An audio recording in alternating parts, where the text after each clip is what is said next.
This video contains subject matter that may be offensive and disturbing to some people. If you are the type to require a warning throughout a video or show, let this message serve as your warning. This channel discusses the harsh reality of true crime. If this warning is not sufficient for you, consider a different genre and unsubscribe from my channel immediately.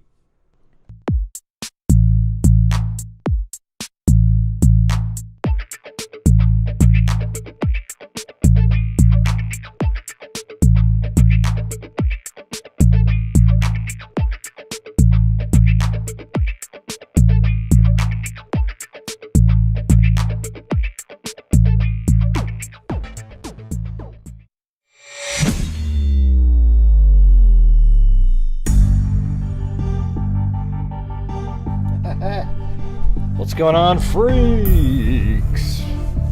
This is our donation night every month on the last day of the month.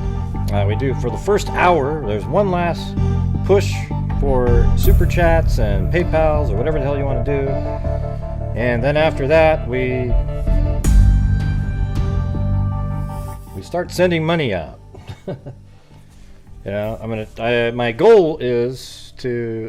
This month I'm trying to be able to give out around 4,500 to 5,000, but we'll have to see how this goes. But the first hour, you guys have been here every month. The freaks help support the channel. Normally we already got something going. Hey, there we go. There's Kathy Friedenmaker. All right. Thank you. Kathy Friedenmaker. Oh yeah, I see that little heart thing there. What do I put? 100, 100.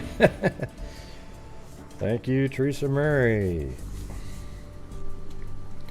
And that numbers aren't good up there, so let me turn that off. Yeah, and there's no goal. Like, I don't have a goal for the night. It's just is what it is. But you can still become the super freak up there.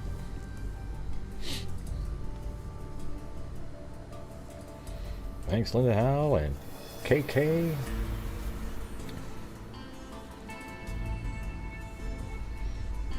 Let's see. Yeah, what was it? Today we have a bunch of. We've got a Grady Judd press conference later. Chewbacca? Oh, I'll do Chewbacca. And some update on that Matthew Nilo guy.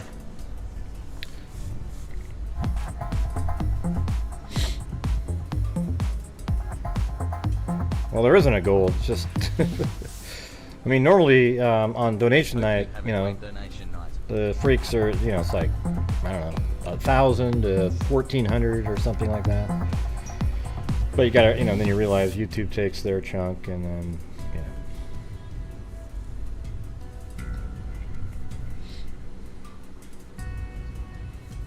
Thank you, Cindy J.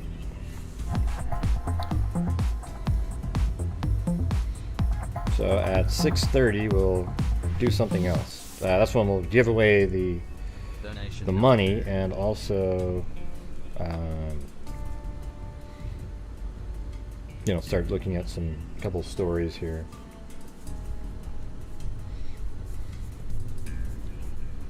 Right.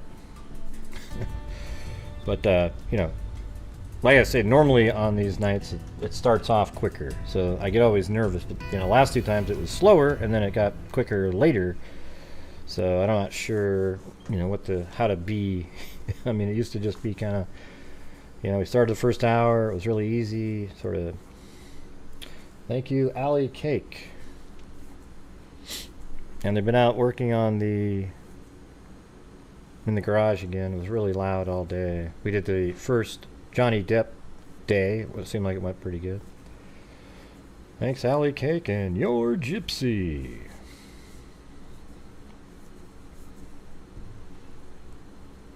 Yeah, kind of KK, but yeah, I don't know if you've been here all the other months, so I don't think so. Let's see.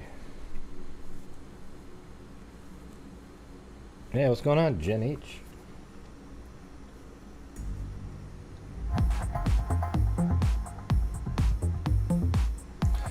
Thanks, Lady Lactuca.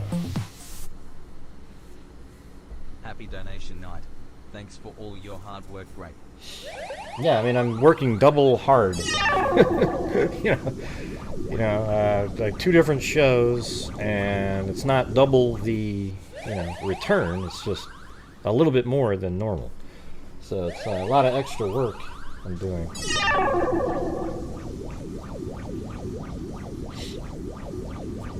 Well, kind of, KK, based on the other months, yeah. For the $3,000 goal. Woot, sparkling heart, sparkling heart. For the three. Heart. I was actually 4,500 to 5,000 is what I'm trying to give out. Yeah.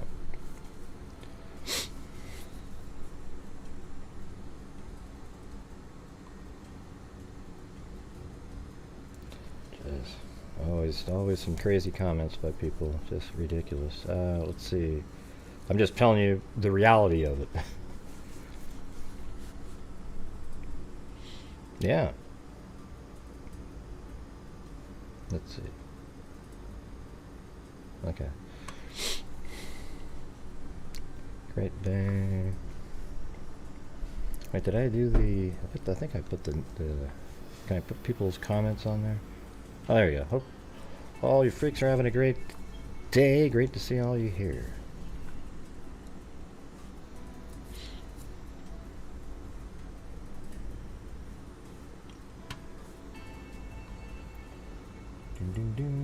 Like, I don't really have any... I don't plan stuff during this time. So thanks to Play-Doh, WNC Granny, LaDonna, and also Tito. Thank you on PayPal there.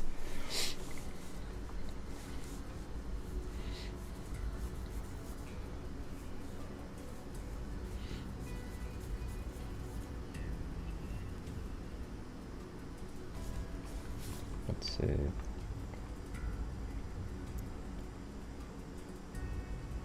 Here, maybe I'll just play this music. Over and over again. Thanks, K-Me. Doohickey. From Australia.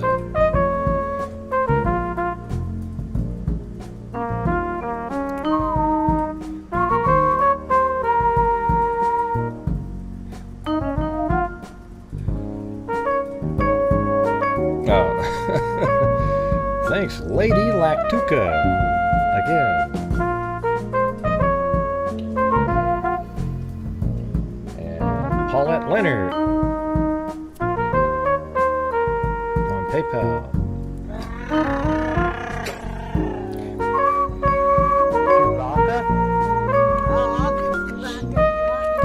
I always like that one.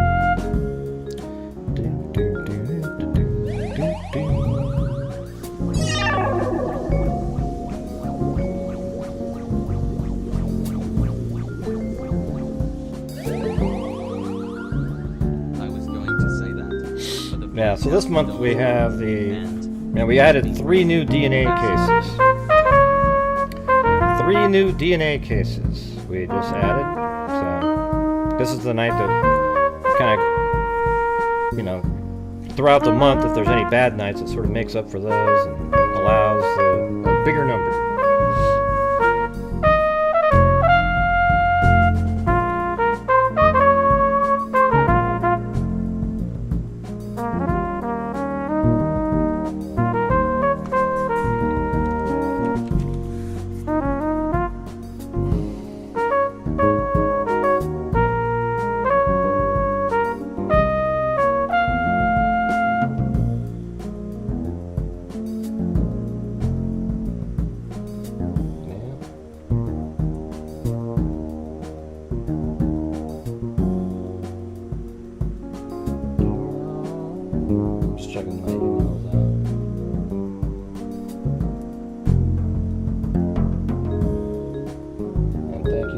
Gal 3. Got, let's see, 50 more minutes. Thank you, Lori Fisher and Juju positive. Yeah, thank you very much. Very generous, thank you. Juju positive.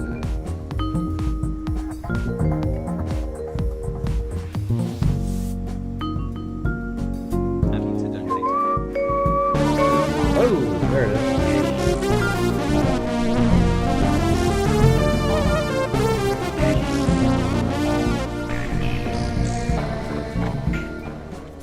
My best Grant Hughes investigates donation month. Heart.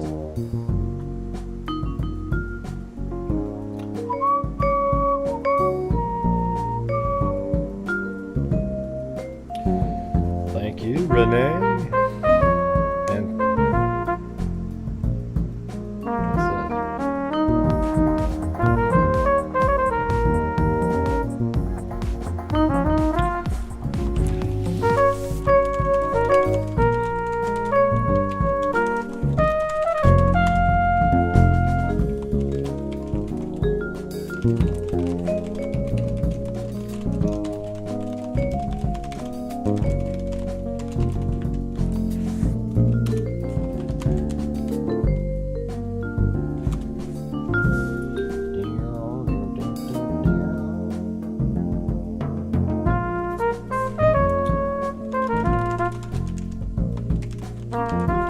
yeah, I've just been so busy lately. It's ridiculous.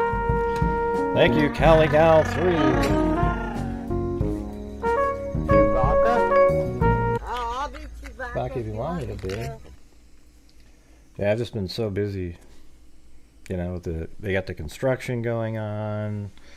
Trying to get the kids into one of the kids into the apprentice programs. The 2 shows. But man, I'm totally pumped to when this office is done and the whole room in there, because it's going to be yeah.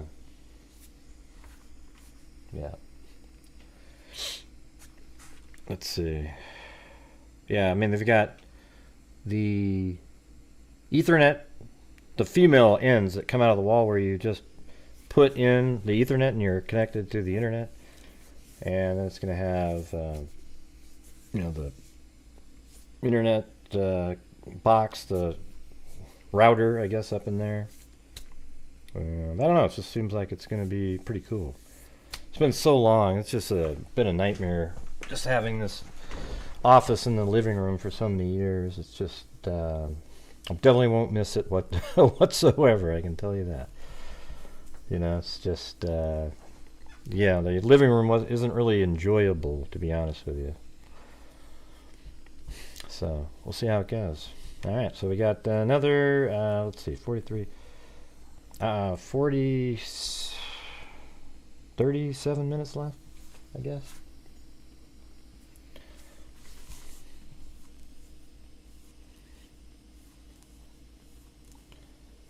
Well, I guess there's no other place I can do it, Cindy, so it doesn't make her a saint. It means this is the only place I can do it. But yeah, she's a saint on other things, but I mean, just the fact that I'm in here doesn't make her one. This is really the only place. We have 2 other rooms, our bedroom, 1 exercise room that's not very big, and then she has a room, and then this is the living room. It's the only place that had the space to do it. So it's more out of necessity. That's why we, all these years trying to get into that garage.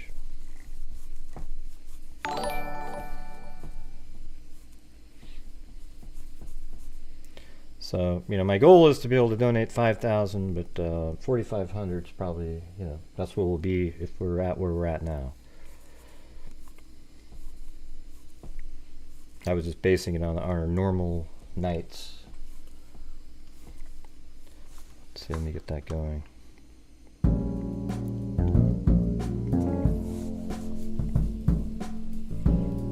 Yeah.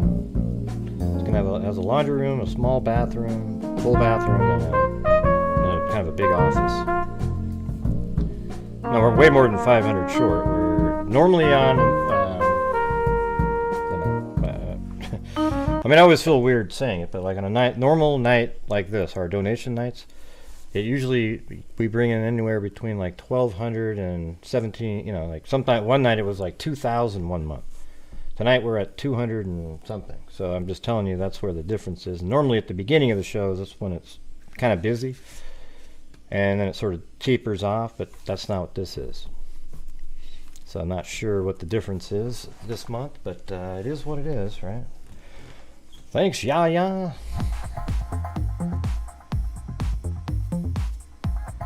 Yeah, 260.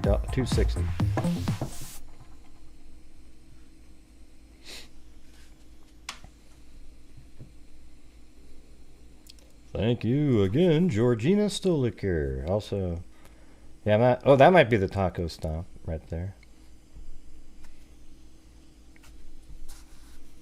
That might be it. Oh, thank you to Angelia. I don't know what the real names are, but I mean the YouTube names, but thank you. Appreciate it. Oh, and then WNC, yeah. Okay.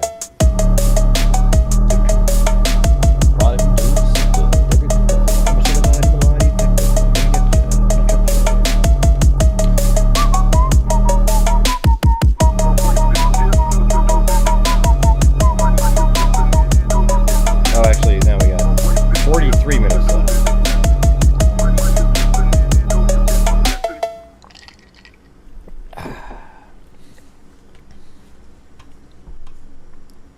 God, look at Chloe over there. Jeez.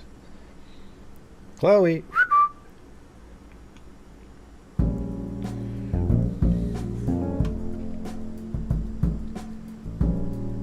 That's right.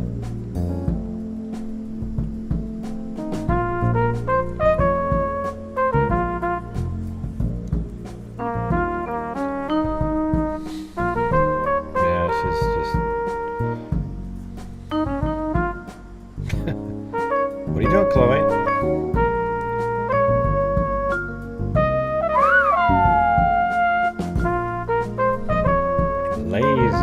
Lazy.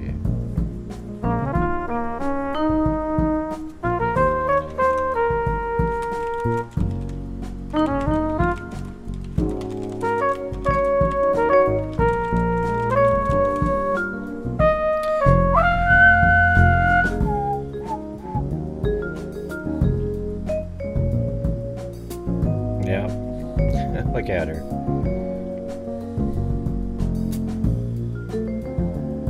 I just had to teach him how to go up the steps outside. Because normally there was 2 steps down on cement, and then another step, but they just built this little deck platform. And she was scared to go up it, but then she went, oh, here's how, yeah, she figured it out.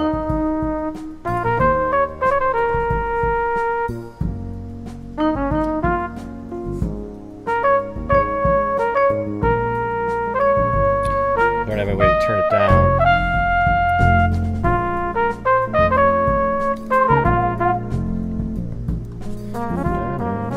Yeah, so if you're, you don't normally hear, this is the night where the last night of the month where the freaks support the channel one last time during the month, and then at the end of the first hour or so, I send money into various charities out of the income from the channel.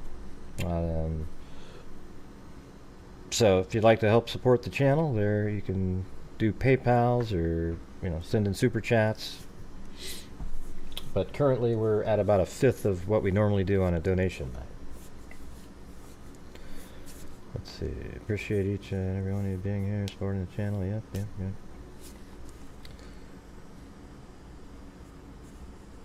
And that's what I was saying to KK earlier when she didn't seem to understand that I've been doing this a long time.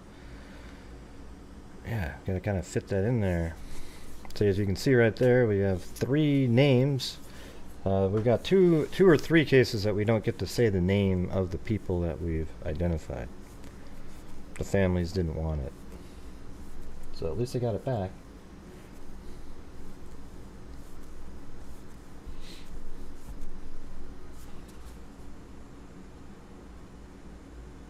It's always funny too, whenever we have these nights, there's only like 120, 130 people watching. It's almost like, oh yeah, no, I don't want to be there. I need to do something else. It's weird, because it's really the most important night of our month, really. Almost every time. It's like, that's the night we're actually out there making the difference.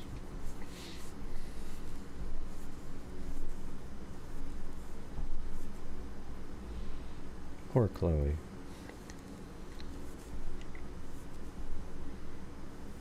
Yeah, yeah.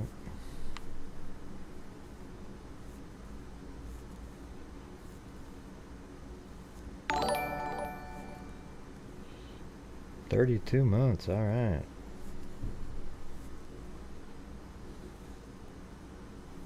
Awesome.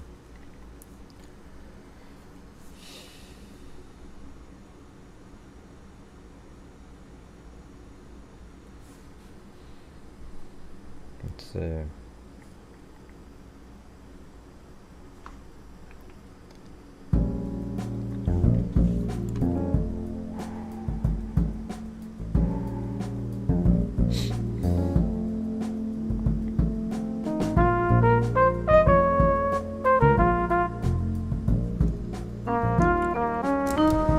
Hey, Mary Lou, looks like it's WL's birthday. Who's she? Well, it's one of the channel members.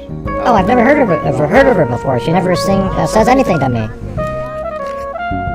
Thanks, Tina. Well, you gotta sing happy birthday, alright? Oh, God. What's her name again? Oh, yeah, WL. Happy birthday to WL. Happy birthday to WL. Happy birthday, dear WL. Happy birthday to you. Is that it? And many more. Thanks, John boy. There you go. Chewbacca?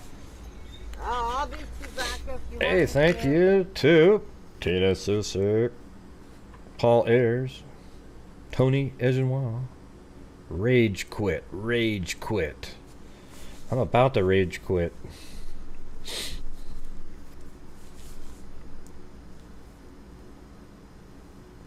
Yeah, well, Brian Forsyth's still kind of going on. I don't know what they're doing now in that case. It's a weird one. I think we need to get the results back from the medical examiner, who says it was either a suicide or a homicide.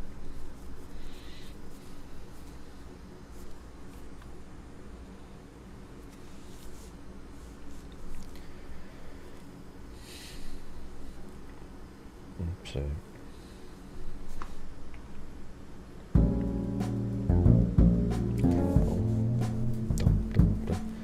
Got 37 minutes left.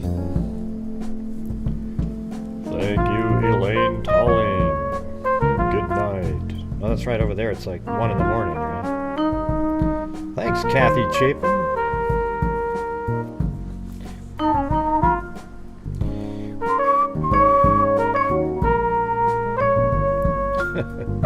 It scared your dog. Welcome, Tawny Lee.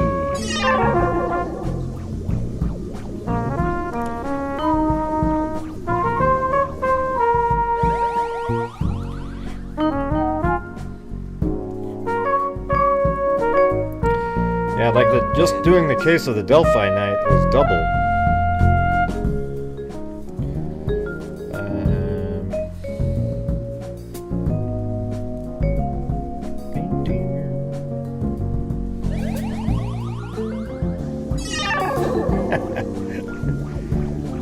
Bigfoot sitting on a moose being sucked into a UFO. Come on, that's real.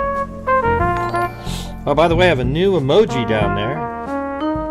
It's called Richard Allen shirt stain, or gross. Like if something's gross, that's what you put up. Hey, thanks, Eugenie. Thank you, Eugenie. Yeah, there it is. There's the Richard Allen shirt stain. It almost looks like a guy with sunglasses and a mop head. You know, it's a little bit of a, you know, pareidolia, right? Yeah, it's called gross. You know, that's the gross. You know, if something's gross, you put Richard Allen's T-shirt stain up. Thank you, Eugenie. Look at that. Boom, the dancing fox. And we're now at about 40% of sort of the end of a reasonable night. Yeah, it is pretty gross. Everybody has to test it out. Look at that. Doesn't it look like... Yeah, that one's another anomaly. It looks like an alien. The one that Juju Positive put up there.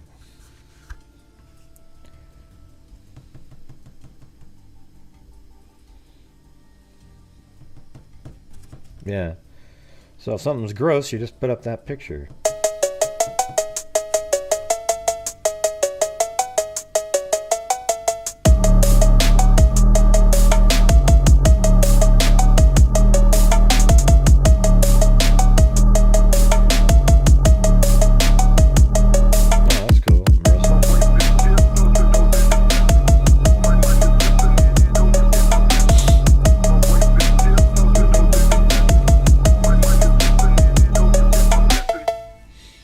Yeah, the point of my community post regarding the stain is that it looks like that, to me it looks like they sort of set it up, you know, but they just kind of, hey, put it in there, and because the rest of his shirt is totally looking clean. Hey, look at that, Bama forever! Flounder 23. Well, thank you. Flounder, yes, a lot of hard work. _basic generous. Oh, and Eugenie gifted 5 memberships. To, let's see.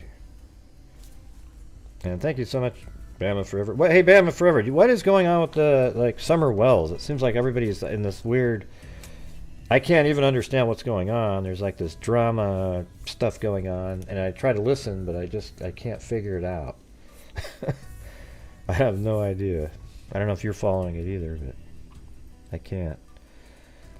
Jennifer Epic, Kristen, Ann, Diana, Susie, Sincerely Katie, Lisa, Capiaponi, and I don't know if I said it right, Angelia Wilcox. Welcome, and you can thank Eugenie for your memberships. I don't need to explore it, Danielle. I've covered the case 1,000 times. You just weren't around when I did it. It's just weird stuff now. I don't know what they're talking about. It just seems like crazy people. Yeah, we've got that's not new stuff, Danielle. That's all really old. We don't need to be updated on that case. I'm saying there's this new drama situation going on in the background that people are having shows about, and everybody's so interested, and it's almost like a soap opera or something. I have no idea. So that's what I'm wondering about, not the case.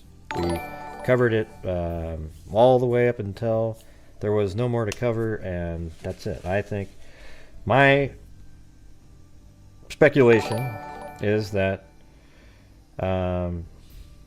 Candace was the one who, something happened at the house with Summer, and she covered it up in a small amount of time, and they just haven't found Summer's body yet, because that's the only thing that really makes sense to me, is that when they got home, something had happened and they covered something up.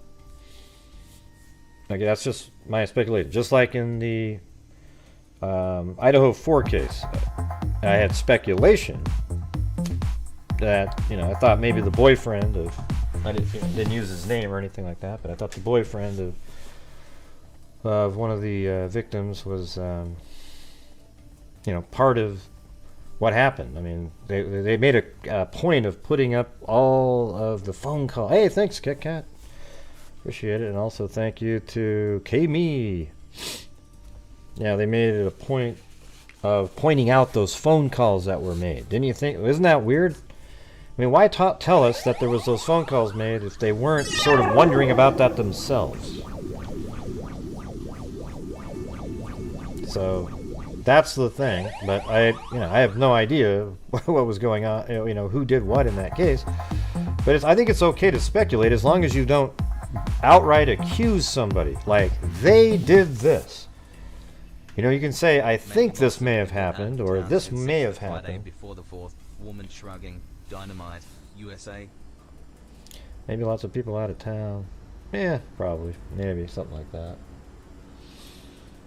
Thanks, Nicole. I appreciate everybody. I don't think anyone had been arrested in the Summer Wills case. Yeah, nobody's been arrested. Yeah, Don Wills was arrested a while ago for, like, you know, some other things that have nothing to do with that. Yeah, but when you're listening to her, do you know what she's talking about, Bama Forever?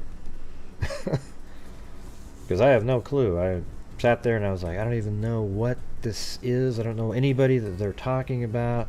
What are they trying to imply? What's going on? I have no idea. No, thanks, Daryl Montgomery. No, I mean, you guys are, you know, so generous throughout the month. I mean, I'm doing the 2 shows, so I'm sure, you know, donation nights is a little harder now probably than before. Yeah, I've listened for probably 15 minutes, and I was like, I don't even know one thing that you're even saying. What are people trying to imply? Or they think there's somebody's getting close to finding out what actually happened to Summer, or what?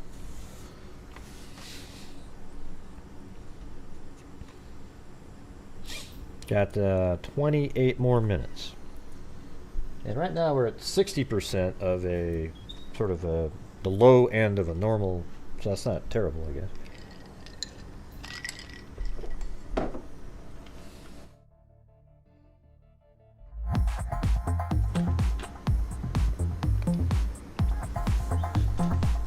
Yeah, well, it's because it doesn't. I mean, it's just one of those things. You have to sort of be in on it, you know, sort of like the in club.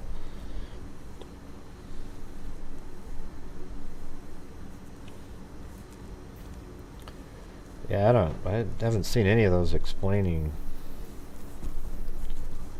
I haven't seen anything. I have no idea. Hey, thank you very much, Travelin' Teresa. She can't stay. Guess why? Because she's traveling. Great. Did you get the email? She has got someplace to go. Hey, open your email. You're the one. You have the motorcycle, right? Lisa Valenzuela. Yeah, you sent me a picture of that.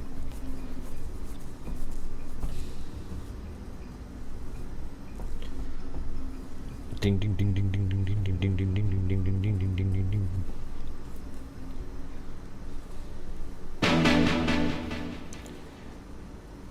Yeah, what does that mean? A fake Fed, like a fake Fed person? I thought it was somebody's name. Like, I thought when I heard the word fake Fed, it was somebody's name. Like, hey, there's a fake Fed. There's another person. Because in the Kanika Jenkins case, there was a guy named Fed. So I just had no idea, man.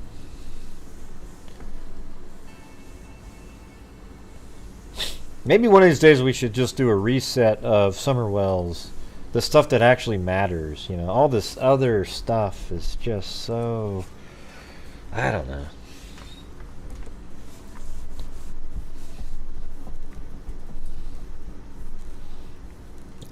Yeah, one of these days just do it. You know, just sort of sit around, go back through the whole thing again, and see what makes the most sense. Oh, and they weren't? Oh, huh. That's weird. Thanks, Tawny Lee. So, fake federal agent, and they weren't. Yeah.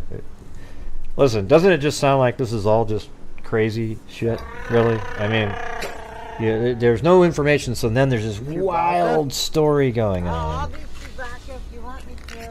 Happy donation night. Thank you, Mike S. And thank you to Tawny Lee. Happy donation night, yeah.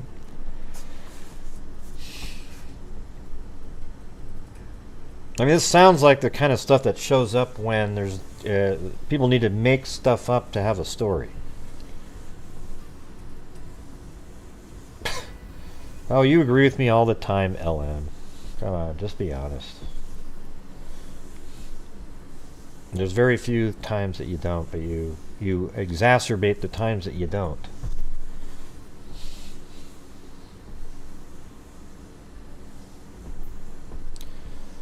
25 more minutes. Bringing up memories of milk jug. Yeah, remember the milk jug experiment? I was trying to bring into it, and Julie didn't know what was going on. But does she know what's going on now? Bama forever? I mean, there's so many people watching it. It's like, what's there to watch? It's just sort of this, man, I don't know, man. I don't know what the secret sauce is, you know? I don't know what it is.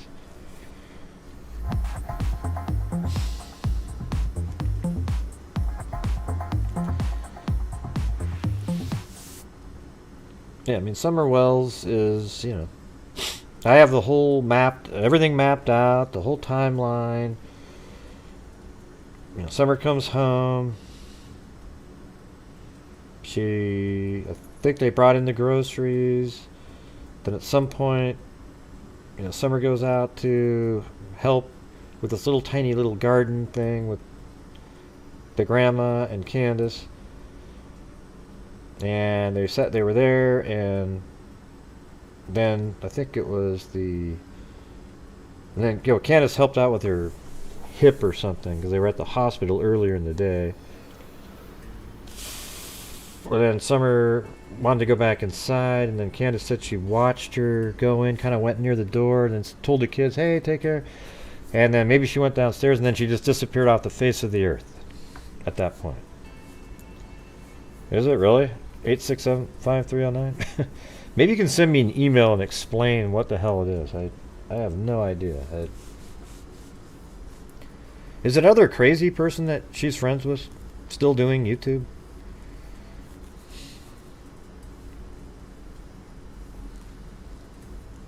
Yeah. Well, maybe she's trying to LM. Maybe Chasing's trying to put a sort of explain the drama so that it's not drama. You know, like debunking it, basically.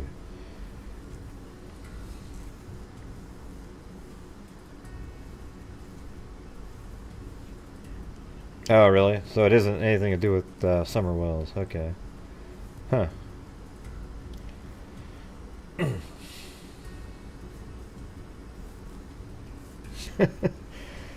Alright, yeah, anyways, we got 22 more minutes, you guys.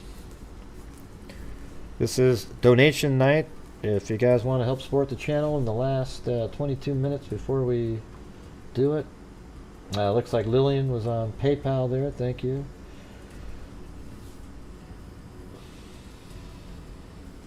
And also, if you want to get one of the... There's only like 10 of these left, but the... hold on. See these right here? The blue notebook, right? Blue feels bad because his didn't sell out. And he sat there and he put his paws on this damn thing. And he wanted you guys to buy this one. Alright, and when you get that, if you send 25 to PayPal, as long as when you send it in you say, hey, this is what I want. You also get the freak stress ball, where you can literally pretend it's my face and punch it over and over again.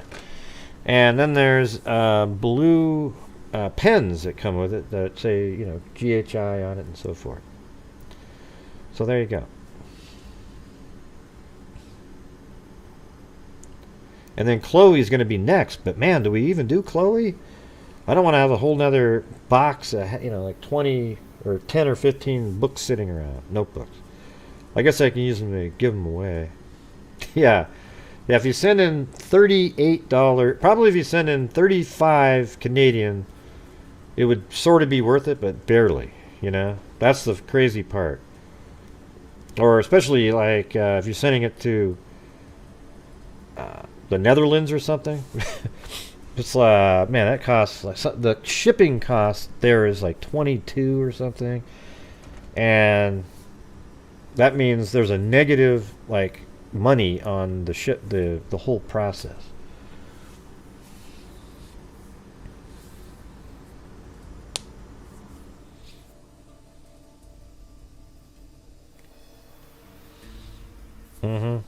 Yeah, Chloe would be Chloe is like pretty much a perfect little dog, you know. in terms of the demeanor, her friendliness, her playfulness. She's mellow too, you know. It's just, yeah. Except when she's fighting Blue, then it's a whole different story. But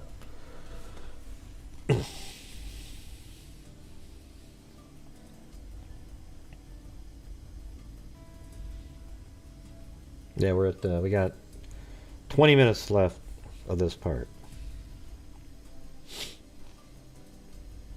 You want an actual Chloe? Yeah, Blue, you know, Blue, when he's getting older, is a little bit more grumpy, you know, just like the rest of us. He's a little bit more grumpy. Yeah, anytime somebody walks around, you hear him, oh, oh. I don't think she's crazy, you know. She just likes to play and torment Blue, that's about it. She's a pretty clever little dog.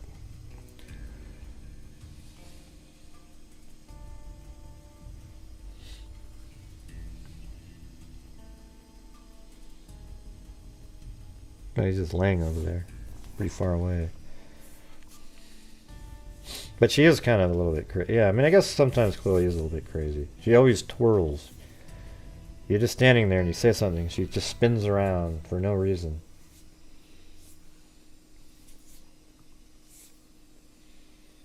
Yeah, like if I put Blue out in the front of the yard and I tell him to go back in, and I walk behind him, he goes, arr, arr.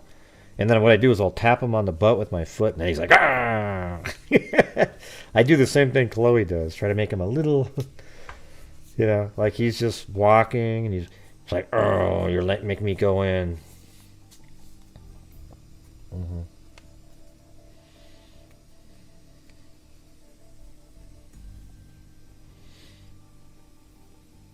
Well, I wish it was more easier. I'd like to call up Chasing and say, hey, what's the deal? But she doesn't hardly ever answer her phone.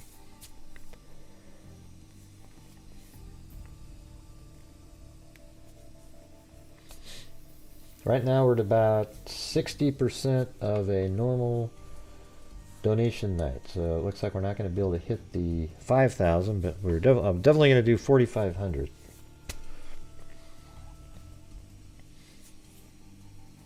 Yep, dogs are awesome. I'm a dog person. Cats are cool, but I don't know.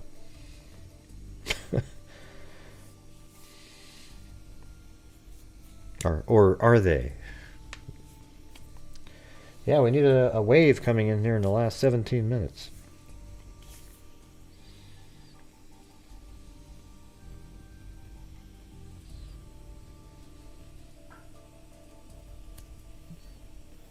Huh? I'm blue, huh?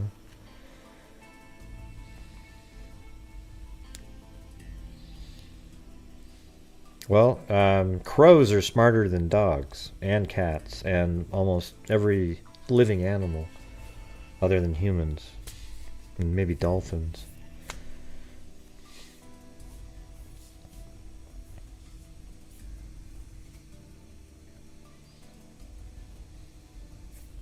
Yeah.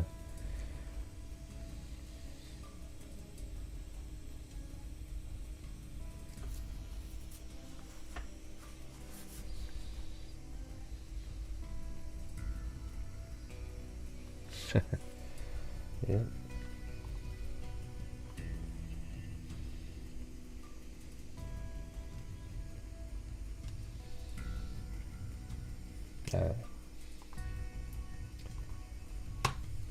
And thank you, someone else out there that doesn't want to be named.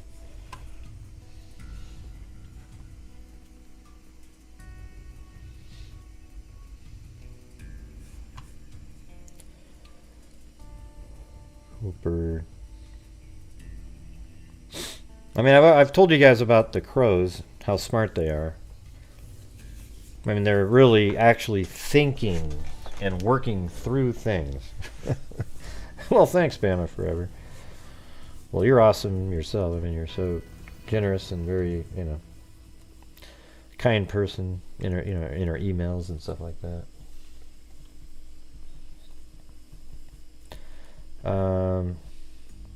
And interesting too. You gotta call in and tell some of those stories that you've had. What do you think? Think you could ever call in and tell some of those?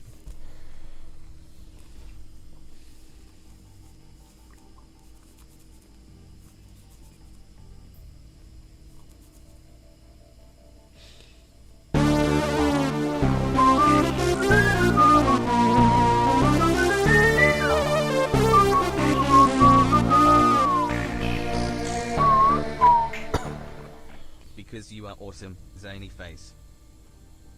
Yeah, so the two things are like, one time I was driving down the road and I was watching this crow walking with a like a nut in its mouth, and it put it on the road and then it walked away.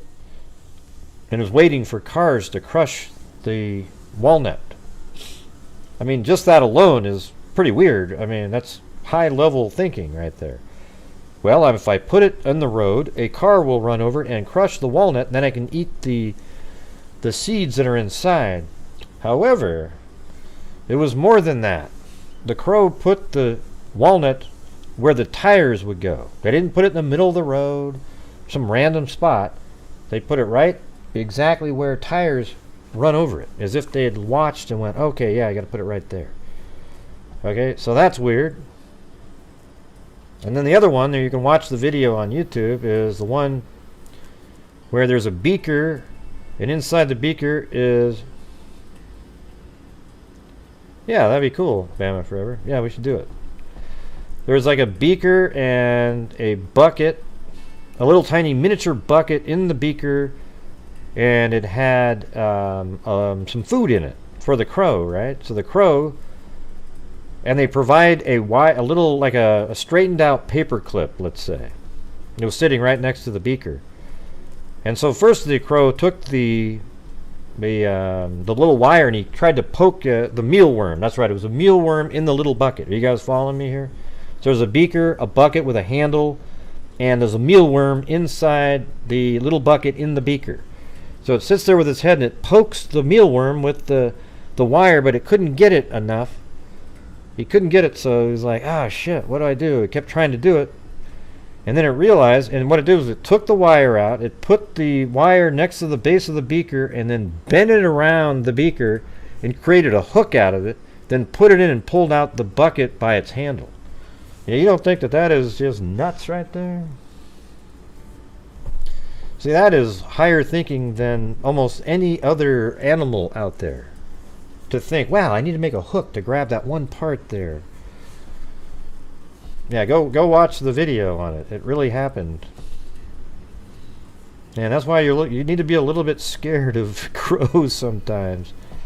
They actually, if you look it up, they have higher reasoning ability than a lot of primates. And some YouTubers that I know. Let's see. Yeah, we got 12 more minutes, everybody. 12 minutes. We're almost at 70%. That'd be nice. Yeah, crows are pretty scary.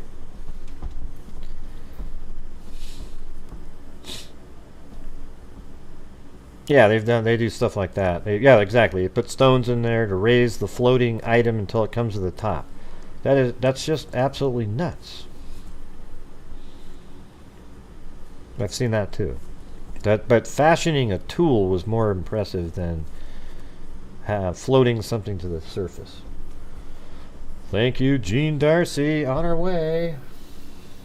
Another 12 something, and $12 and something, we'd be at 70% of the low end of the normal donation night.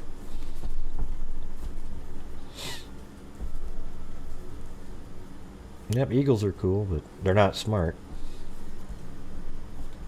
They just see something and eat it. It seems like the higher an animal is on the food chain, other than humans, the dumber they get. Because they don't need, like a great white shark doesn't have to be smart. It just goes and kills something and eats it. Hey, thanks, Vanessa Dance.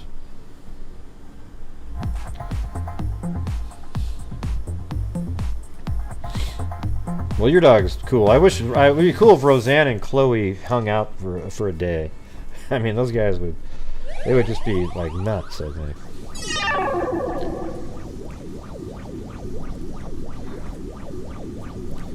Okay, 10 more minutes. Heart, black heart, glad to make it. Thank you, Swerves. Oh, come on. GHI positive. Jeez. Thank you. Big thumping bang, no whammies.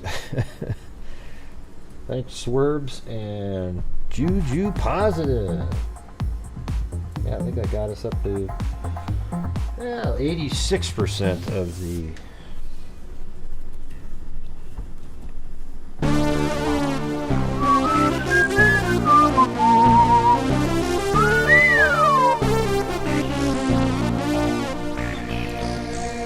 Positivity. Big dollar bang, no whammies.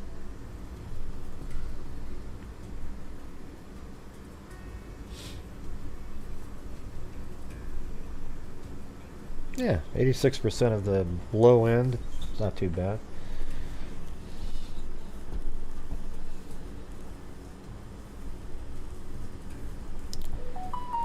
I'm at Barber Bush when I bought a book. Had her sign my book. Yeah, last person in the world I'd want to meet is Hillary Clinton, and she's just an abomination. Let's see, what else you got?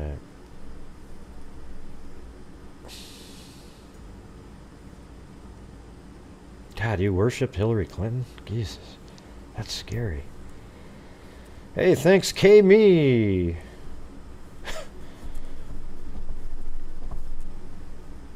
Oh, good. Well, good, Danielle. Thank God. Jesus. Oh, you just found it? Wasn't that crazy? DB? What'd you think of that? Hey, DB, type in. What did you think when you just saw that video? You gotta admit, that's some crazy stuff right there, right? It bends it around and lifts the bucket out.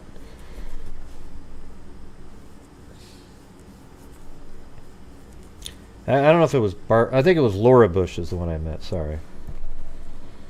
Hey, thank you, Delta. The Tri-Delts. That was at University of Oregon. They were fun to have parties with.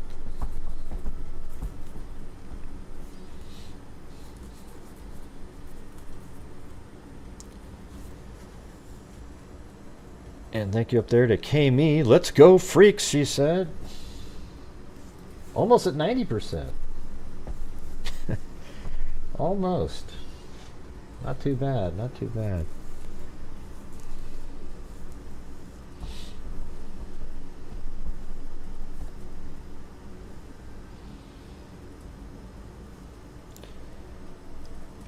Hey, thank you, SV Kathy. Oh, look at that Candidly Woodward Stone. There we go.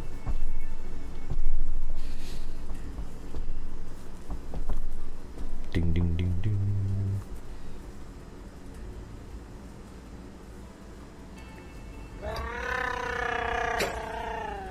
Yeah, but Hillary, I mean, come on, that's the most corrupt family you've ever heard of. I mean. Tri-Delt, _ basic generous, great. Yep, I have a press conference from Grady Judd. Probably do that first. Thank you, Lisa Murphy. Hey, there we go. Yeah, this is just got kicked in right at the end there. Chewbacca? Got 6 more minutes. Will we do it, man? We're at 94.8% of the low end of the normal.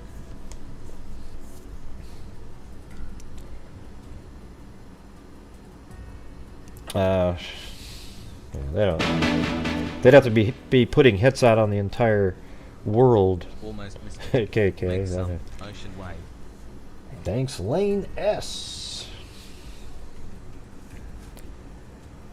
Oh, and Kit Kat. 97.3%.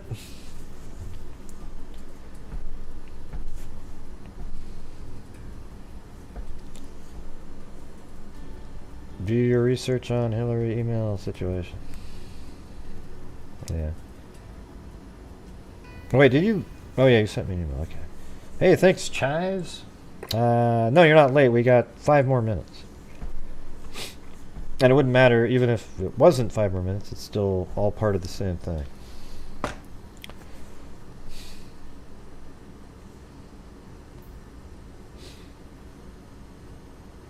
Oh, look at that. Yeah, you just put it on there and don't put the heat too high. You know, you put it on there and you let it grill, and then you don't get it. When you overcooked meat is just, I hate it. I'd rather have it slightly raw than some sort of gray, chewy mess.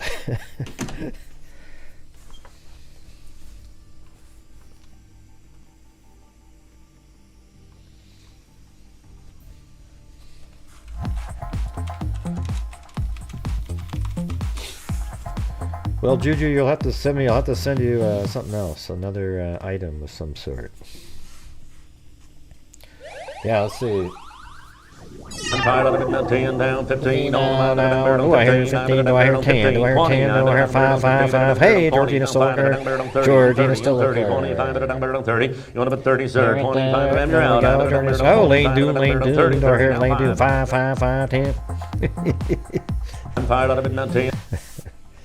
Well, we're at 99.4%. Oh, and that might do it.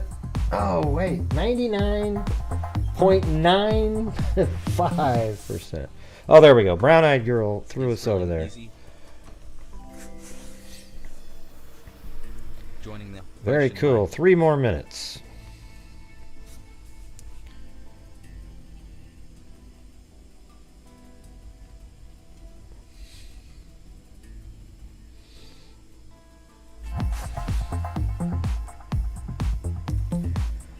Ding, ding, ding. No, but here's the thing. Like, when you're younger... See, here's the thing, everybody. Like, when I was really young, I didn't know what I was. So if I ran into... Like, I saw Jesse Jackson give a speech at Oregon State, and I was like, wow! Ooh! You know, because I didn't know how I think or anything about anything like that at the time. But then later, when you grow up and you go, God, that was ridiculous. You know? So that's how a lot of people are on different people.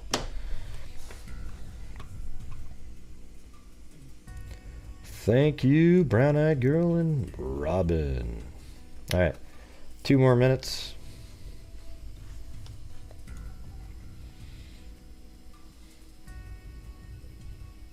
Yeah, well, she could be a fangirl. Yeah, when, you know, just when you're younger, it's like, yay, because here's the thing, Hillary Clinton pretended that she gave a damn, you know, like, so if you're a minority or something like that, Hillary Clinton made it seem like she championed this whole cause when she really didn't give a damn about anything. She just did it for political reasons to try to win. That was it. She doesn't care at all about anything like that whatsoever. So you could definitely, you know, somebody might be, oh, Hillary, yay, she's so, you know, who knows?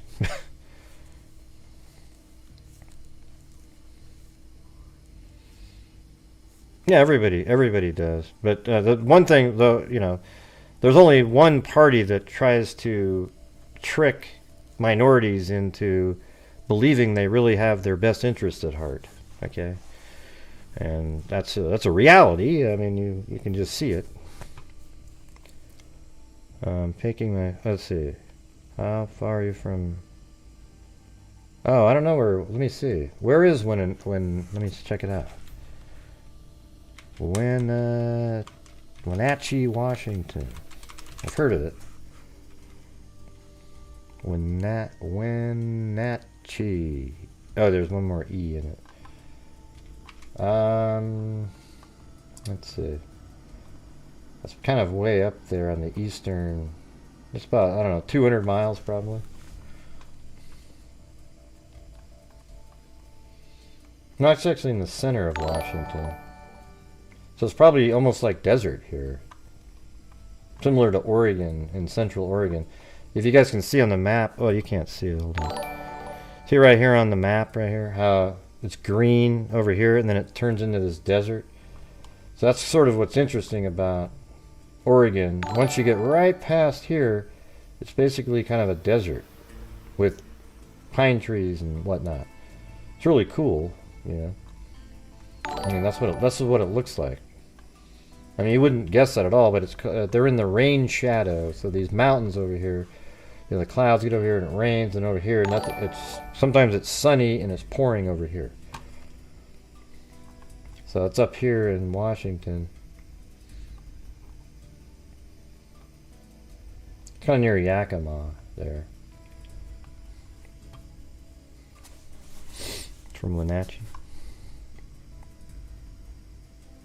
Well, maybe we'll have to figure something out.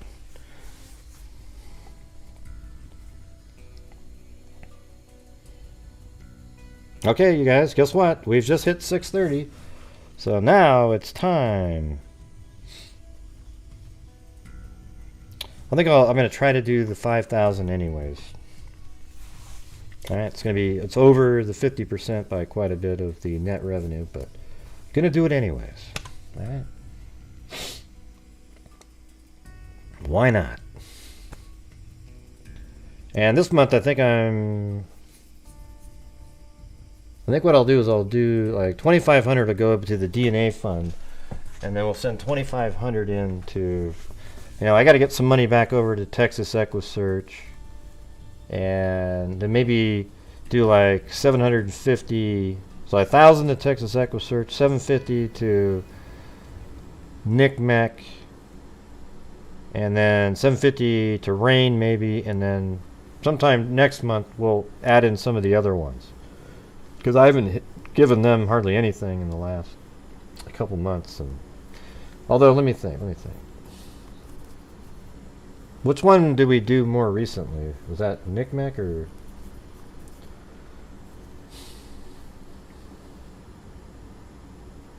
What do you guys think?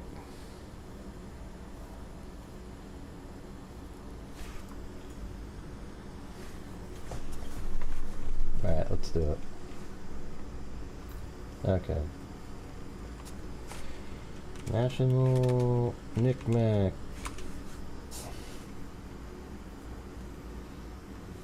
Right, there's NCMEC right there. Donate.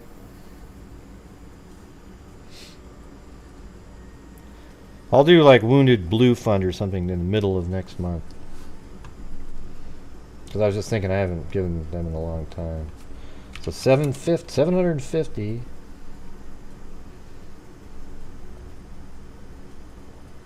Now one time. Let me see what happens when I click on the. If I do just PayPal right off the bat, do I have to fill anything else out? I don't think so. Oh wait, let me.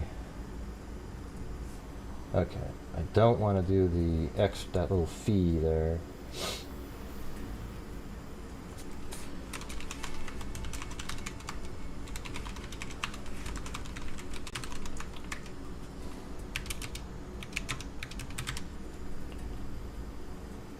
Thank you.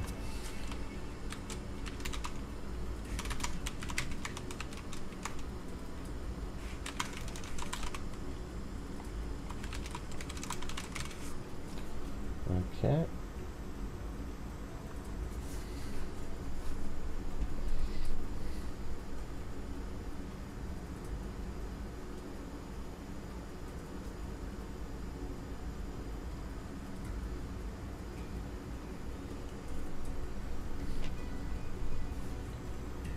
All right. Okay, so there's where it says thank you for your donation, 750, right there.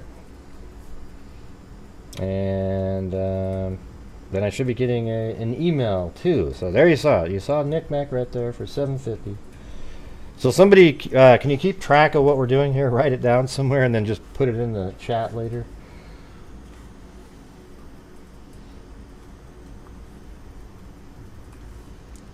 Okay, and then there is a receipt from PayPal, and this is donation National Center for Missing and Exploited Children, $750. It's right there. Okay.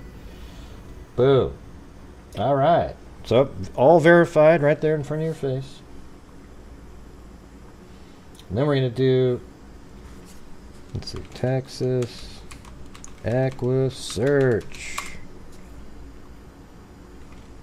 Right there. Donate now.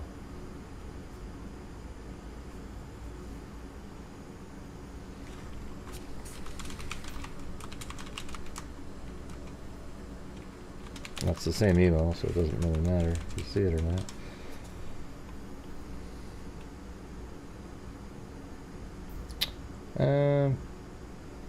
Let's see.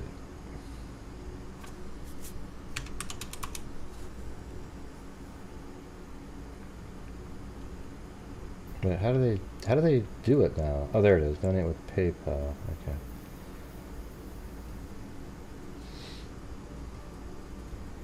Okay, here we go. Well, I have to go over here. I don't know if it usually doesn't log in.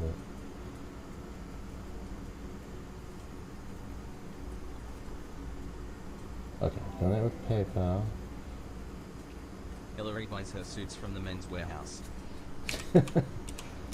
Yeah.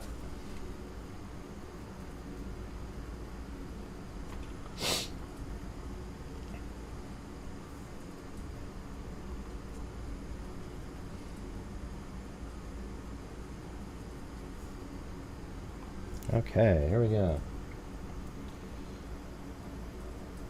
Looks like I think it's gonna make it. Come on. Ugh. Look at it, it's got this frozen window. Nothing worse. Nothing worse. After you just said okay. Okay, it made it. So here's the email that just came in. June 30th, 2023. You donated 1,000 to Texas Echo Search, even though the screen is blank. Let's see. Yeah, it's weird. It just kind of. No. So it made it. Let's see if I got another Yeah. So here's the email from National Center for Missing and Exploited. They sent it right there. There's the 750. That's the one they sent. The Texas Echo Search one isn't in on. Yeah, I'll have to check and see what. I don't think it mattered though, because it made it. I saw it. So. Thank you, Run the World. Wouldn't that be great?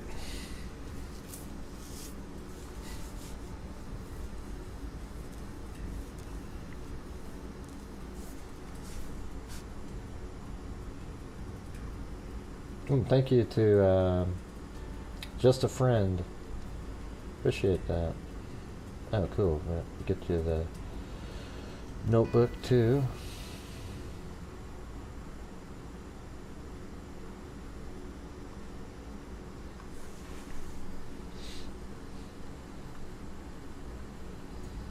Yeah. So what do you guys think? Well, so what's her name? Hey, are you still there, Kelsian? I just want to know why your account's so new. Every time we give out memberships and it's really new accounts, we usually just delete them. So if you could explain why yours is so new, that'd be great. All right, so we just did. Okay, now we're going to go to RAIN now, which is violence against women.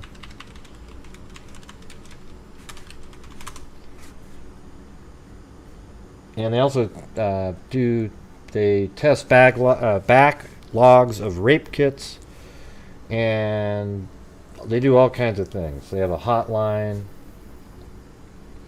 and so we're going to donate $750 to them too.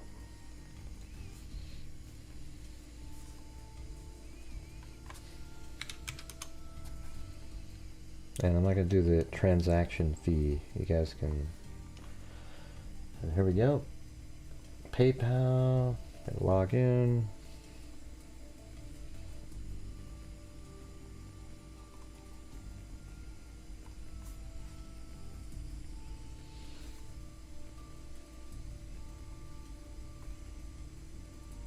And there's the online on screen. See, they do it right. It's really easy. 750, 630, 2023, and there you go. My address is on there, but you know, it's so simple to get anybody's address these days. I've already got people sending me pizzas and shit like that.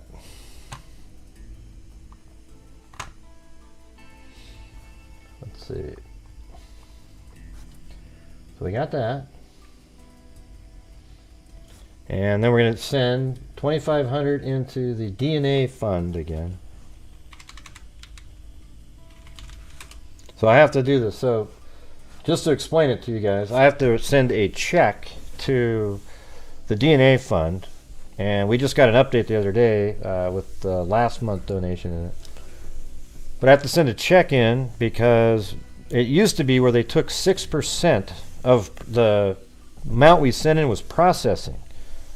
So like we'd already sent in, what, let's say for every $1,000 they get $60, right? So we sent in $30,000 over a time. So that's 30 times, that's $1,800 of money that went to processing.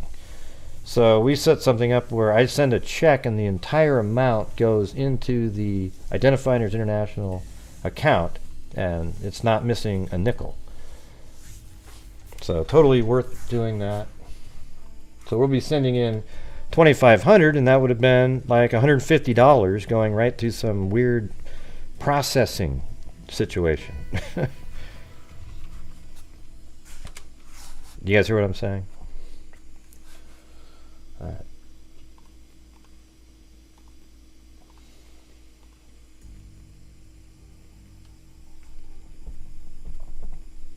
Hey, good night, Linda Howe, as in Linda Molden Howe of the Cattle Mutilations and Crop Circles.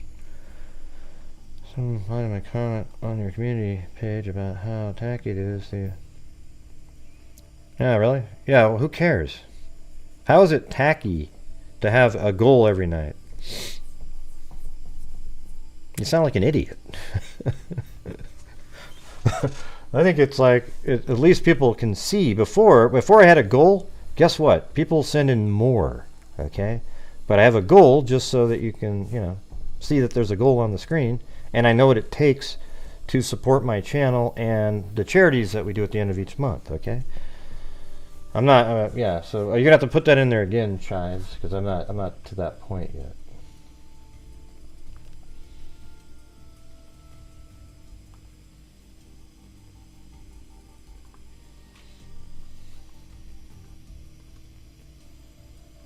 Let's see, where is the...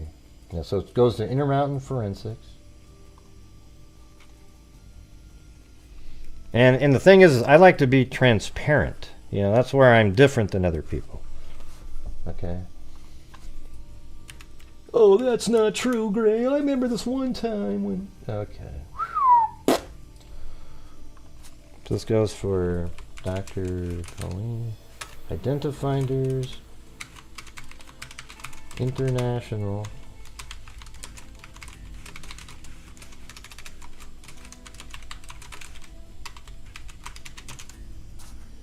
Yeah. Okay, and next. And there we go.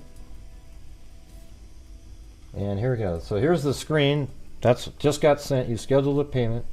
It's going to be delivered on the 11th, and it will be there. You'll see it on the CSV file later. Right, but why do you type that in, Tolly? I mean, isn't that a better place to send me an email and say, hey, you know, instead of typing something like that up in the comments? It's almost pretty odd, you know. All right. Anyways, there we go. We did it. I mean, that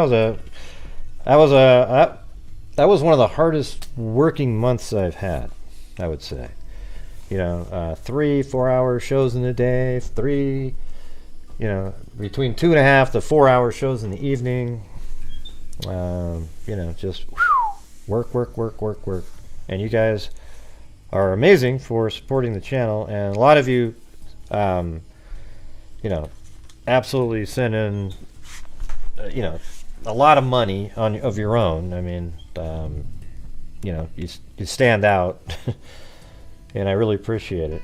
But I appreciate everybody, but there's some that really, you know, all the time are supporting the channel, and you know, I don't really have any way to thank you other than to say thank you. You know. Thanks, Christy B. Thanks. Okay, so where is the... Let's get this... Okay, so we're just going to go straight up to the top here. But it's okay, Tolly, for letting me know. Okay, it's just sort of a buzzkill. Didn't seem like it was good timing on that. All right, so we're gonna go. We're at 157,600 since January 2020. All right. This year, so far, we're at halfway. We're at 30,850. Last year we did 62, so we're almost there. But we haven't had a Idaho 4 case or any of these other huge cases that are, you know, generated more revenue. So that right there is because of like the last 2 months or so of working extra time. So we're almost at halfway, but that's also way more than the first year and just a little bit short of the second. You know, 42,000 was the second year. So we got that. Now we gotta fix the scrolling thing.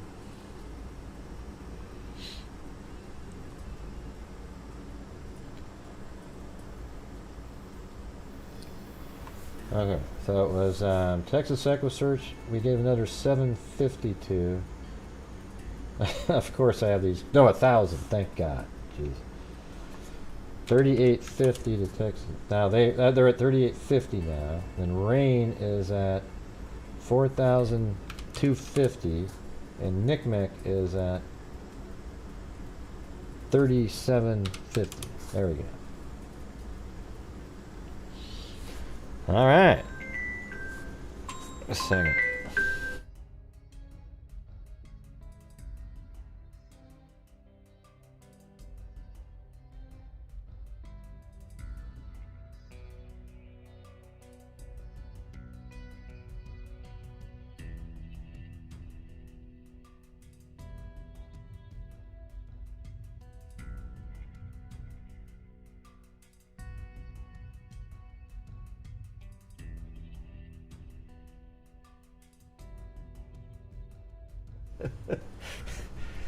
Jeez. Oh man, we just got this deck thing out here. You know, it's part of the construction. And she said, "Hey, did they put a thing so they don't fall off the end of the cliff?" And I mean, the end of the deck. It's only like 2 feet, but I was like, they're not dumb. They're not just gonna, you know, go over there and just fall off. All right, so there you go. Look at that, everybody. Isn't that amazing? You got to admit, that's pretty crazy. You could buy a house, a good house in certain parts of the country for $157,600, right? So we've got, so if we go down to here, let me get these.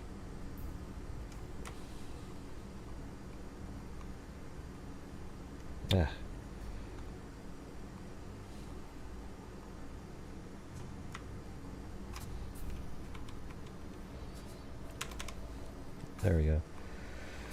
Yeah, so January 2020, the very first month, January of 2020, that year, we did $22,000. That was right during the pandemic. Like right after the pandemic started, that whole year, and we did $22,000. Now, the height of the pandemic year was 2021, and we did $42,500. And then 2022, we did 62,250. What the heck? Hold on.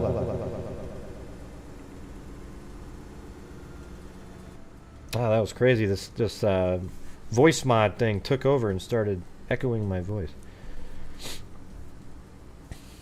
Yeah, and then this year we're at 30,850, and then we have a buddy, Jeff Safara, who's given 4,500 of his own directly to use with Knickknack.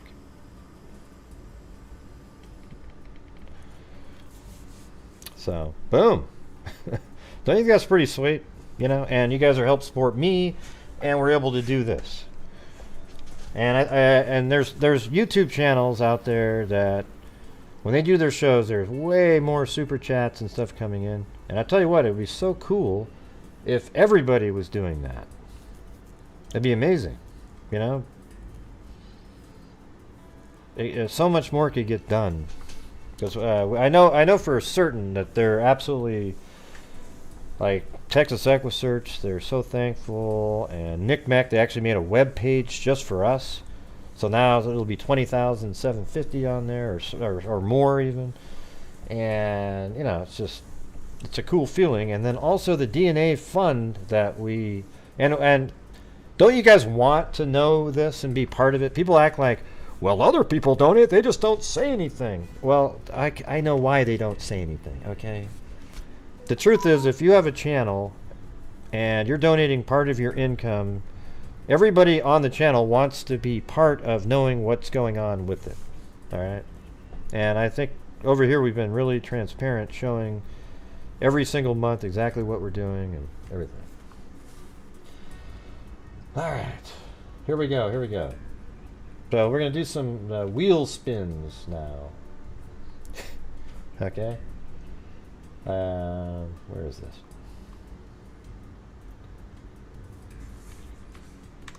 And it doesn't work the way it used to, so there can't be any addresses or anything like that. So here it is. This is just the wheel spin, and this is going to be the Freaks 101 here. These are all the Freak 101s.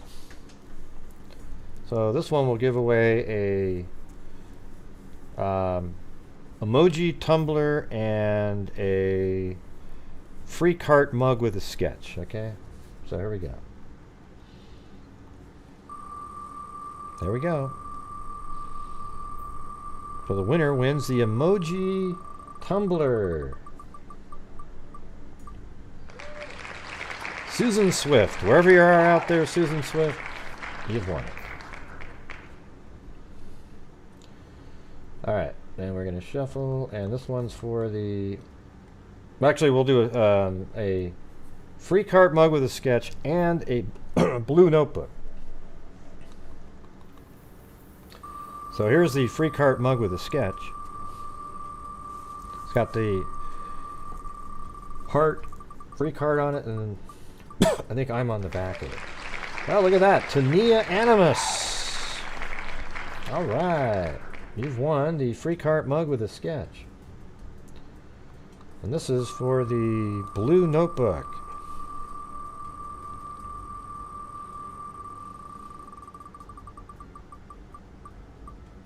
Oh, you can't see it? Oh, sorry. And then Gwendolyn Dove. Well, anyways, there it is. You weren't able to watch, but it is what it is. There you see Gwendolyn right there. Okay. Gwendolyn Dove. All right. So those are the Freak 101s. Okay. Then, let's see. There's so many things you got to remember on here. It's crazy. Oogla Boogla Freaks.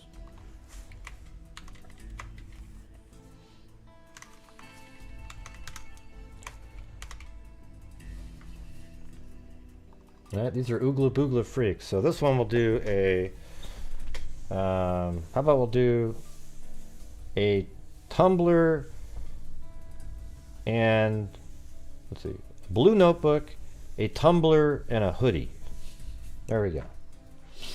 So this first one's going to be for the hoodie, all right? This is the grand prize.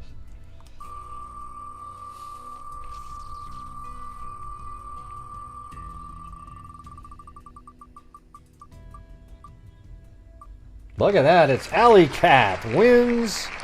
Alley Cat, if you're out there, you've won the hoodie. All right, this one is for the tumbler, the emoji tumbler.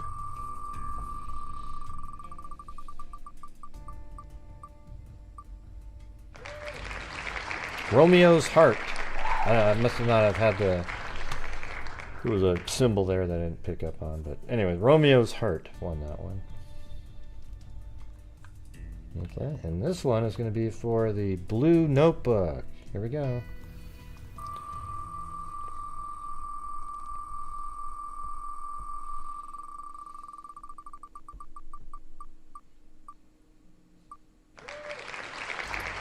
Krista Easton, you win the Blue Notebook. Just send me your address. So if you win the notebook, you just send your address and I ship it off. Now, Romeo Heart. I thought it was Romeo's Heart. I can't remember now. Well, I think it's Romeo, and then there's like a heart there, and that's why that symbol was in there, because I didn't... when you're using Excel, you got to import it in using UTF-8, which is the... It brings in foreign characters, and I forgot to do that part. All right, so there you go. There you go. Yeah, you got to send me what you want there, Alley Cat. What size? You go out and just pick one of the hoodies that you want, man. You just let me know. All right. And then Megazoids.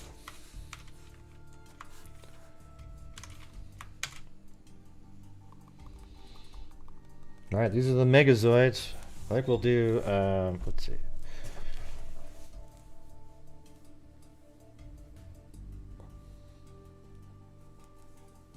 Yeah, well, there's less people in this one, so we'll do a hoodie, a tumbler, a mug, and a notebook. There we go. So, first one again is for the hoodie.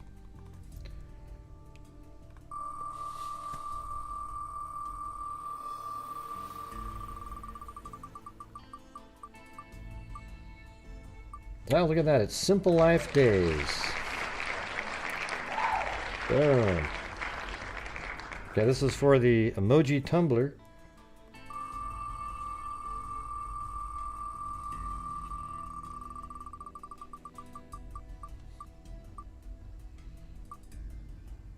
Perry Mom. Alright. Perry Mom. And then this is going to be for the free cart, or the free cart notebook with a sketch on it.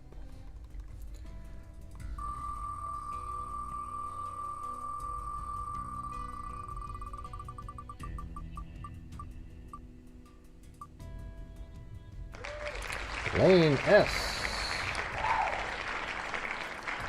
All right, and this one's for the notebook here.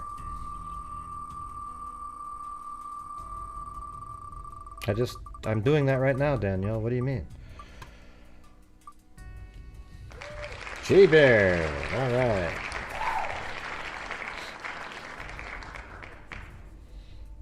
Okay. Well, there you go for that. And then...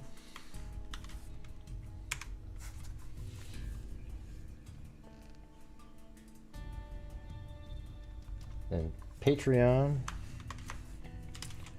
We're going to do a tumbler on this one. This is going to be for the emoji tumbler. Here we go.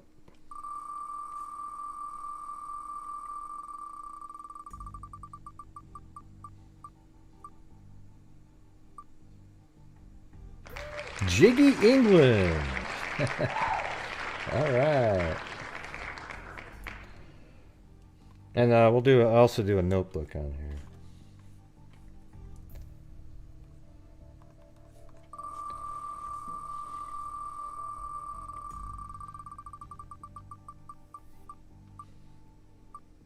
Oh, look at that. It's Stacy Galloway. Awesome. All right. And yeah, now we got the moderator tumbler.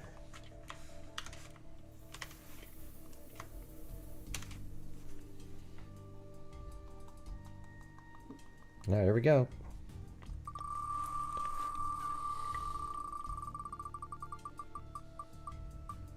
Oh, look at this. Oh! Didn't you already have a moderator tumbler, don't you? I think I sent you one. Oh man, that one costs like $1 million. Do you have? Don't you already have one, Zozo? A moderator tumbler? I thought I sent you one.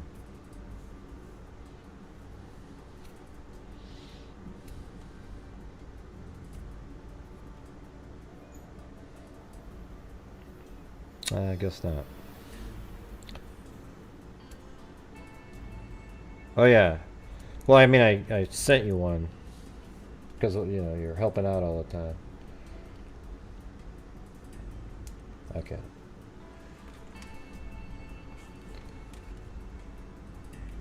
All right.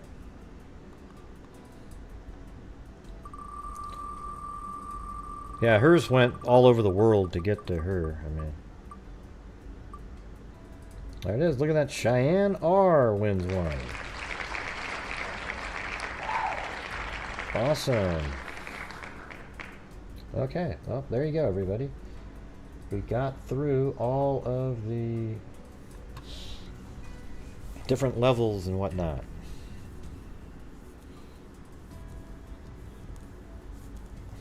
Yeah, I don't know.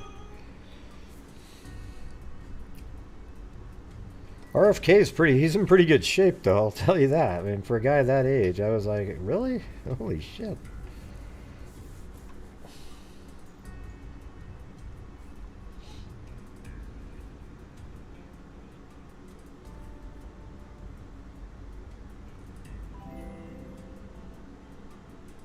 Spirit Box says RFKJR is making sense lately. 3 things that will always tell the brutality, honest truth. Number 1, little kids. 2 leggings. And 3, Gray Hughes. Well, there you go. Hey, thanks.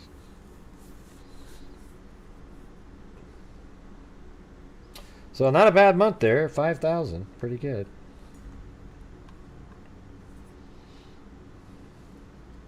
Oh, and then Rain sent me their email. I'll have to call Texas EquiSearch to make sure. I'm almost positive. I mean, it did go through my PayPal, but you know, they gotta get their site a little bit better. It's always a little bit funky. You know, it's not solid like some of the other. Yes, it was. Thank you, Juju Positive.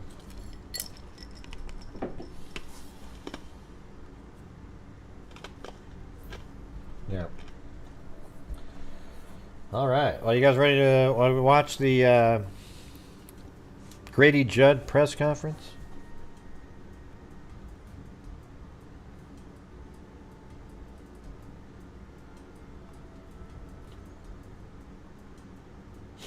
I really don't know what it's all about. I mean, I saw the headline earlier, but...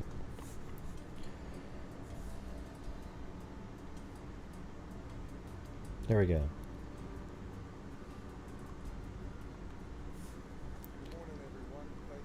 Hold on. It was good audio by itself, naturally.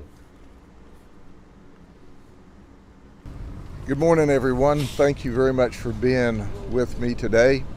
I have with me also Sheriff Paul Blackman from Highlands County. And let me tell you what occurred.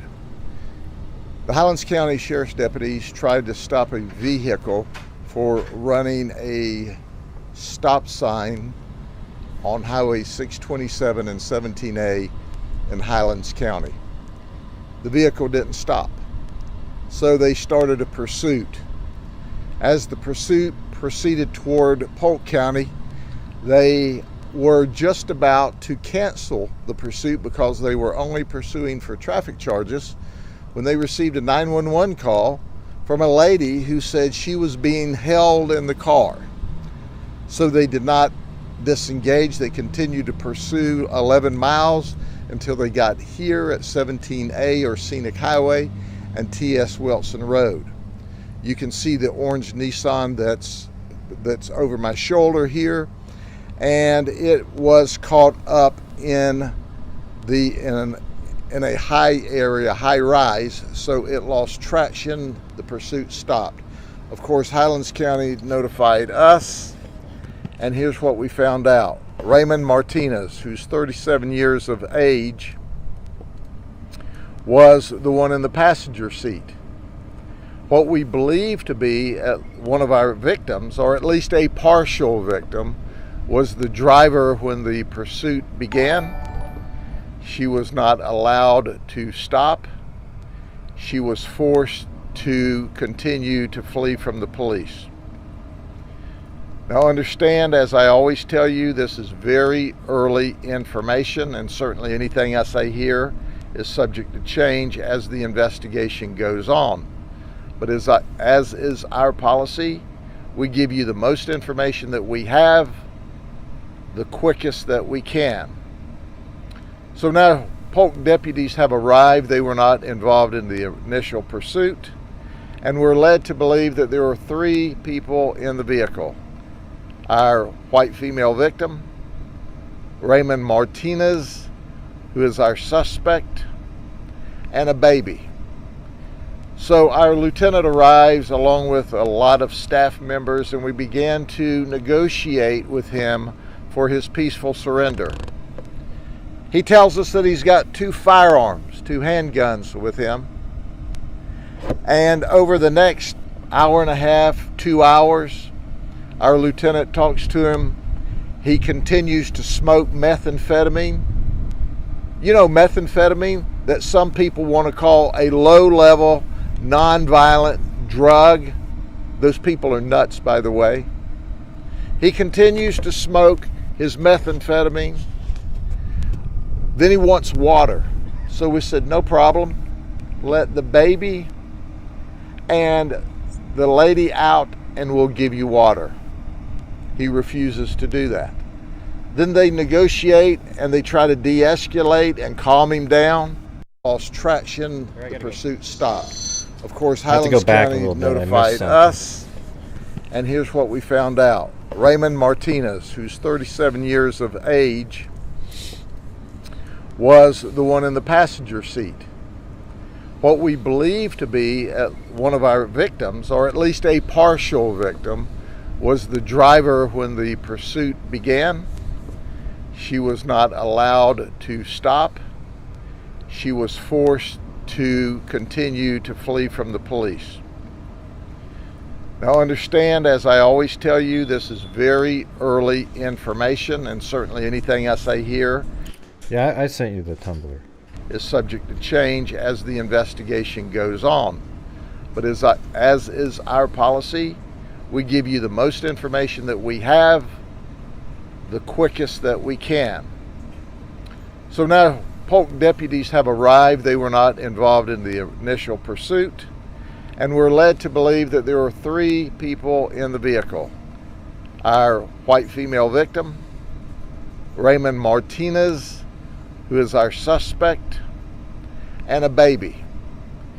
So our lieutenant arrives along with a lot of staff members, and we began to negotiate with him for his peaceful surrender. He tells us that he's got 2 firearms, 2 handguns with him. And over the next hour and a half, 2 hours, our lieutenant talks to him. He continues to smoke methamphetamine. You know, methamphetamine, that some people want to call a low-level, non-violent drug. Those people are nuts, by the way. He continues to smoke his methamphetamine. Then he wants water. So we said, no problem. Let the baby and the lady out and we'll give you water. He refuses to do that. Then they negotiate and they try to de-escalate and calm him down and say, well, what can you trade us for the water? He throws out a magazine, and the magazine is full of ammunition. Then he clears a handgun and opens the door and throws it out. So now if he's telling us the truth, he's down to 1 firearm. He continues to tell the baby, quiet down, baby. Quiet down. Stay underneath the cover. Stay underneath the cover. It's okay. Well, in the meantime, Highlands County Sheriff's Office, doing a magnificent job. They start backtracking and they go, we have run down who he is and who she is, and we can account for his children. Because keep in mind that this is over a period of time. As you can well expect, now we've notified SWAT. Our SWAT team is en route. So despite our best efforts to the contrary of de-escalating and trying to get him to turn the lady loose, we have no luck. He is high and low and high and low as he continues to smoke meth through the evening. He's incredibly erratic. He at one time threatened suicide. He said he couldn't let the baby go, and he certainly couldn't let the woman go, because if he did that, then we would shoot him. We assured him that that was not the case, that we wanted to peacefully take him into custody. He accused detective from the Highlands County Sheriff's Office of being the Sinaloa cartel from Mexico, and he said the cartel was after him. So that's the kind of person we were dealing with. So SWAT team arrives, our crisis negotiators pick up the negotiation, and finally, after another period of time, they convince him to let the female out of the vehicle long enough to take a bottle of water back to him. She gets out of the driver's side of the vehicle. Our deputies immediately grab her, rescue her, bring her to safety. Now I want to underscore at this point in the investigation, we have rescued the hostage successfully and she's not injured. We confirmed with her at that point in time that there was no baby in the car, that this was just part of his ruse to keep us at bay. So the negotiations continued. He jumps over from the passenger side into the driver's side, puts the car in gear, and floors the gas pedal, winds up the car. He's spinning, throwing dirt and rocks every place, trying to get the vehicle off of the high center so he can once again flee. When that occurs, we introduce chemical agent to the vehicle. He's the only one there. He immediately starts shooting at the SWAT team. He shot at the SWAT team several times as they began to return fire. He shot one of my deputies, one of my SWAT team members, Samuel Yates.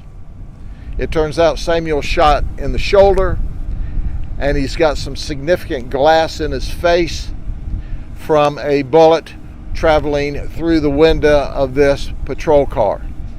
Samuel Yates was trauma lifted to Lakeland Regional Health. He is in excellent condition. The initial information, the shot through the shoulder went high in the shoulder and is through and through, and they're having to do some minor surgery to get some big shards of glass out of his face. You can see on the ground here his equipment that's bloody from being shot. As you can well imagine, when you start shooting at a SWAT team, it doesn't end up well. And we shot Raymond Martinez a lot. We killed him graveyard dead. We gave. I got more quotes. I got more quotes now. Here, sounds like this guy. Listen. Evil can never be dead enough. Here, I gotta get my recording thing out here. That's just epic right there. That was perfect. Gray, you're so mean. He was a good guy too. He played Yahtzee with his family. All right, here we go. Let's see. Let me. That's bloody from being shot. As you can well imagine, when you start shooting at a SWAT team, it doesn't end up well. And we shot Raymond Martinez a lot. We killed him graveyard dead. We gave him exactly what he asked for after negotiating and trying to de-escalate him for hours. He was shot and killed in an orange grove. I like the graveyard. Let me see. I think this one. We gave him exactly what he... This one right here. Here we go. We killed him graveyard dead. Oh man, he's the best. In Polk County because he asked for it and we gave it to him. We're not going to allow him to shoot at anyone, certainly not our deputies or the Highlands County deputies, without us taking the appropriate action. Make no mistake. So let's see in this quotes, because there's a whole bunch of them there. Good. Let's see this first one. It's bloody from being shot. Let's see this one. As you can well imagine, when you start shooting. Yeah, like this is sort of like this quote here. I'm going to make it quicker. As you can well imagine, when you start shooting at a SWAT team, it doesn't end up well. See, that's even one by itself, right? And we shot Raymond Martinez a lot. We killed him graveyard dead. See, I like that one. So you got to have that one. What's this one?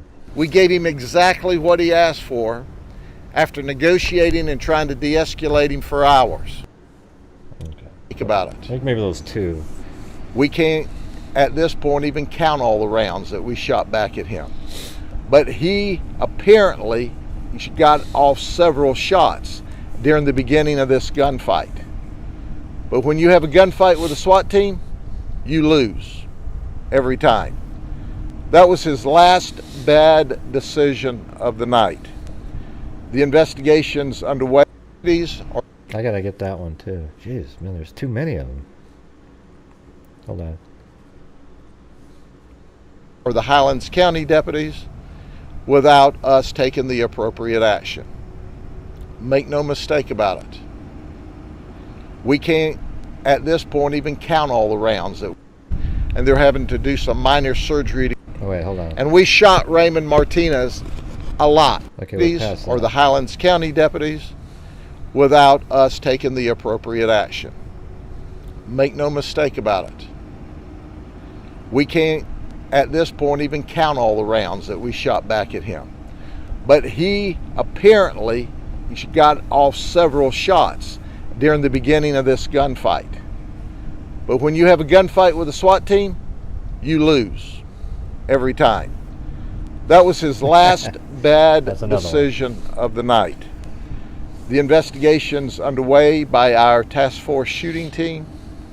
We will provide more information to you, release more information to you as we know it.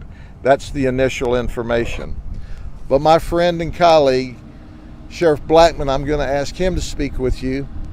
He is the county immediately south of Polk County. He runs an incredibly professional. Don't you just love how he's telling you all the events that happen. It seems like all the time, like, yeah, there's an ongoing investigation. We can't divulge the... he tells you the whole story. Yeah, not every single little detail, but enough where you feel like you know the story. Organization, and it's always an honor and a pleasure to work with his team. We do that quite often. Sheriff? Thank you, Sheriff Judd.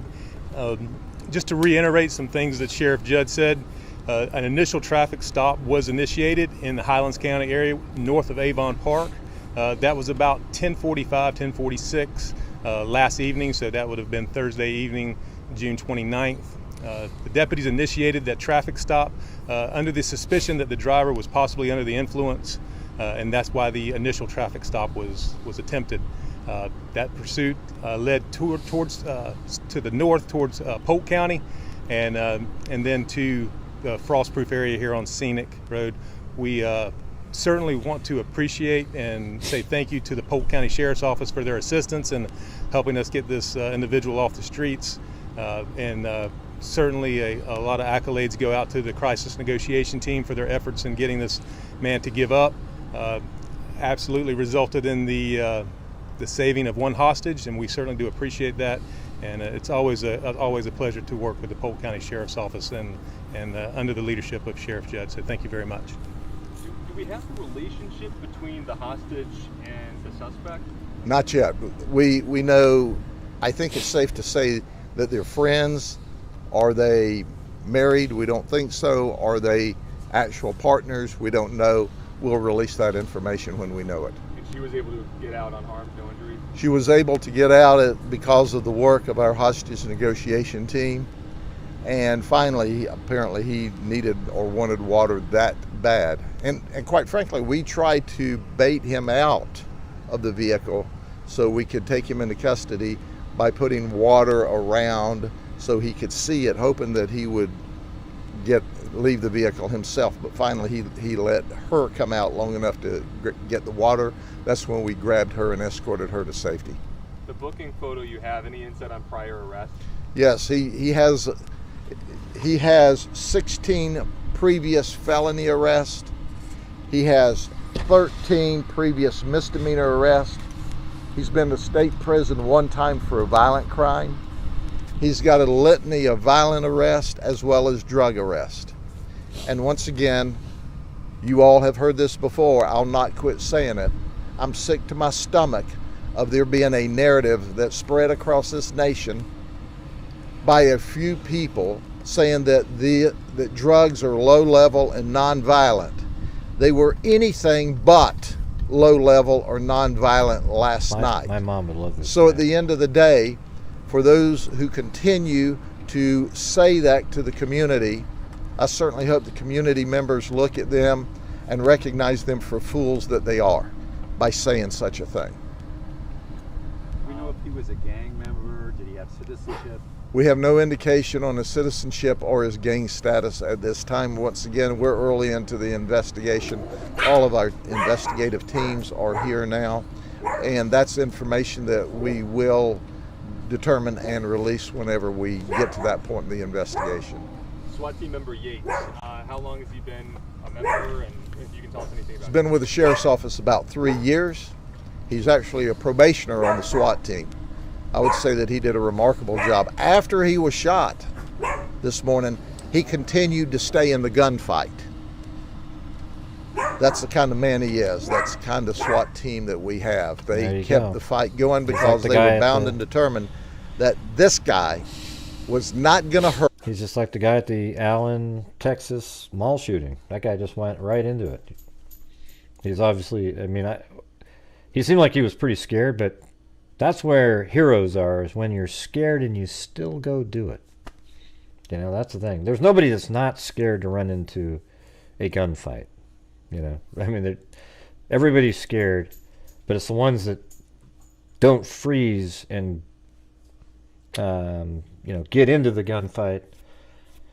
Like, I mean, that guy's a perfect example. The Allen, Texas mall shooter officer who went in there and he just kept going and going and going and heading right towards the guy, and then you know, engaged him and killed him because he had to go do that. He probably saved, God, who knows how many lives that guy saved. Hurt anybody else, and he chose to die in a gunfight. We accommodated him. He said he wanted to go to heaven. We made the arrangements for him. Did the suspect get out of the car at any point? The suspect never got out of the car. And were negotiations happening through a closed window, or was the window down? He would roll the window down and talk to us and then roll the window back up. And the chemical agent... And on the telephone too, by the way. And the chemical agent had no effect on him? No, he was smoking meth, and as soon as we put the chemical agent in there, in the vehicle, that's when he started shooting. Blow. And when he started shooting, we started shooting. And when he stopped shooting, we were still shooting. Okay? Hold on. Agent in there, in the vehicle, that's when he started shooting. And when he started shooting, we started shooting. And when he stopped shooting... Oh, I got to get that one. Man, this is like a treasure trove. This is like a who's who of Grady Judd quotes. I mean, this is amazing. Hold on a second. And were negotiations happening through a closed window, or was the window down? He would roll the window down and talk to us and then roll the window back up. And the chemical agent... And on the telephone too, by the way. And the chemical agent had no effect on him? No, he was smoking meth and... Hold on. I gotta pause. I gotta get this thing.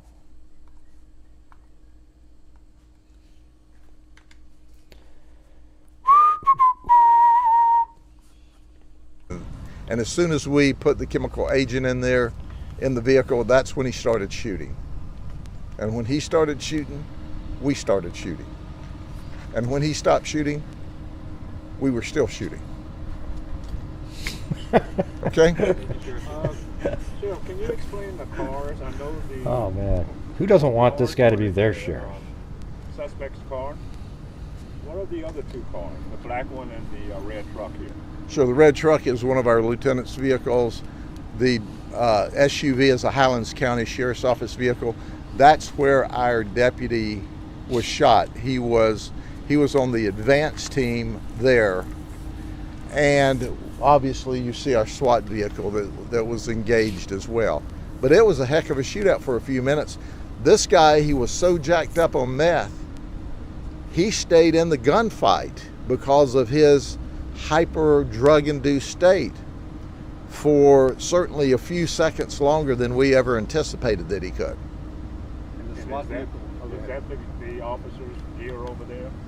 No, that's some of the SWAT gear, but that's not his that he was wearing. His is over here. Okay. And the SWAT vehicle was here during the gunfight? Yes, the SWAT vehicle actually has bullet holes. Okay? Thank you. Thank you, sir. Thank you. All right, thank you very much. Have a good day. That's so good. All right, let's do it right now so I don't lose these things. What do we got here? So we got this. That's bloody from being shot. As you can well imagine, when you start shooting at a SWAT team, it doesn't end up well. Boom. That's number one. All right. Okay. Let me make it a little bit louder too. Volume, amplify, there we go. As you can well imagine, when you start shooting at a SWAT team, it doesn't end up well. There's one. That's it. I gotta put it into F drive. Where the heck is that? OBS Studios, is that the one with the...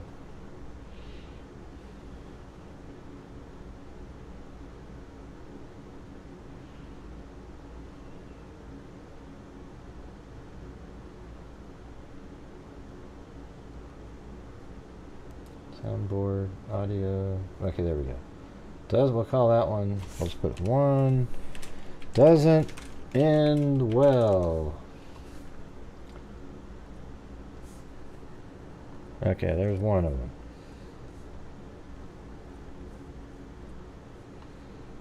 And let's see, what's this? Is this the other one? And we shot Raymond Martinez a lot. We killed him. That's the one I want right there. Right here.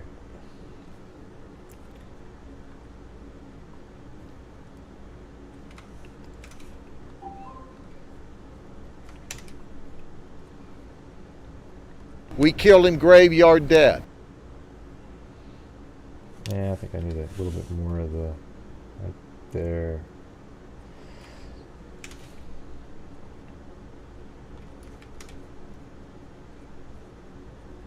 We killed him graveyard dead.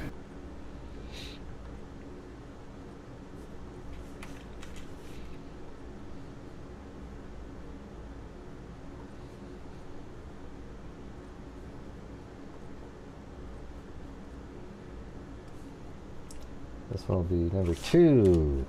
Graveyard dead.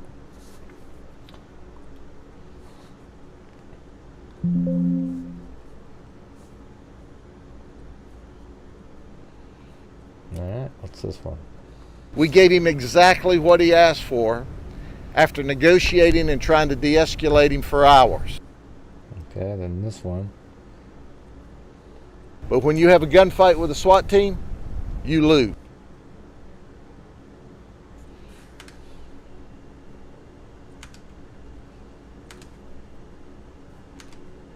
How about that?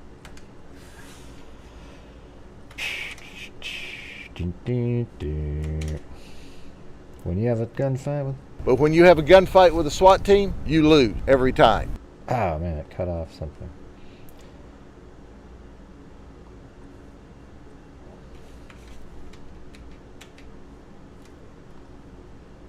But when you have a gunfight with a SWAT team, you lose every time.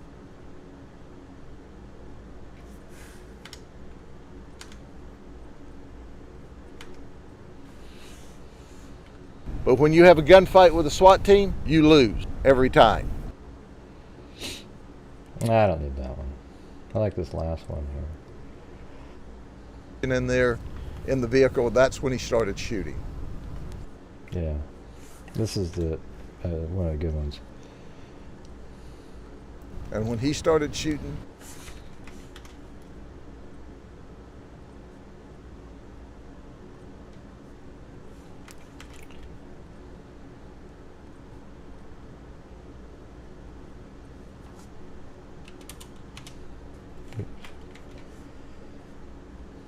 back, volume, amplify, 6.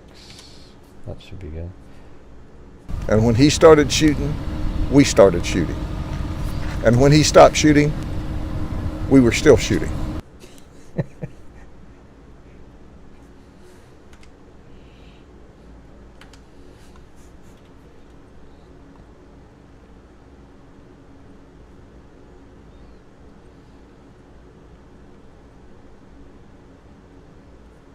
Let's see, get noise profile. Effects, noise removal, noise reduction. Oh man. Effects, noise removal, noise reduction. Okay. How's that gonna work? And when he started shooting, we started shooting.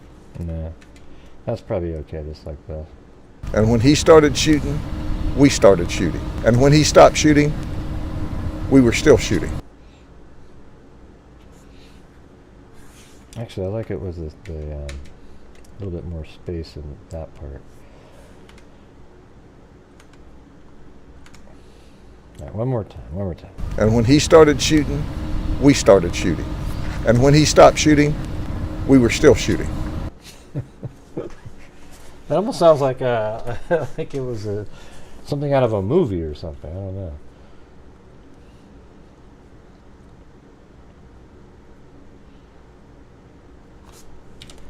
When he stopped shooting. Alright. I'll add those later. But there we go. So we got him in there. Did you hear what I said? Yeah, so far we've got, let's see, lines of his are, most of them are over here. You know, that's just one step above stupid. Have you lost the last 3 brain cells, or do you just have cabbage for brains? This guy may be like the dumbest person on the face of the earth. Come on, man. What's wrong with you? Did you hear what I said? There's mosquitoes the size of bald eagles in that dadgum swamp. 5 brain cells, 4 aren't working. Man, that guy is just amazing. Do you watch the press conference with the family of the drug dealers? I laughed. And, I don't remember. I think so, a while back.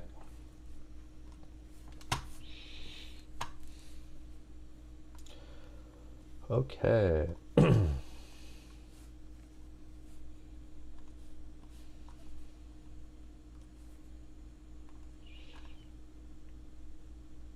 So this is, I don't think we ever followed this story here, but it sounds kind of similar to some of the other ones. Now let me get that back open again. 5 brain cells, 4 aren't working.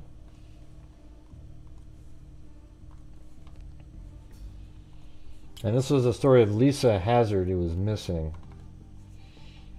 And she went missing back in 2019, but the husband was the main suspect, or boyfriend, or whatever.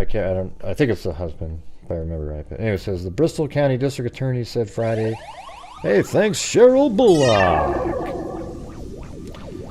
Said Fridays the bodies of a man and a child were found in New Bedford home. This is in Massachusetts again.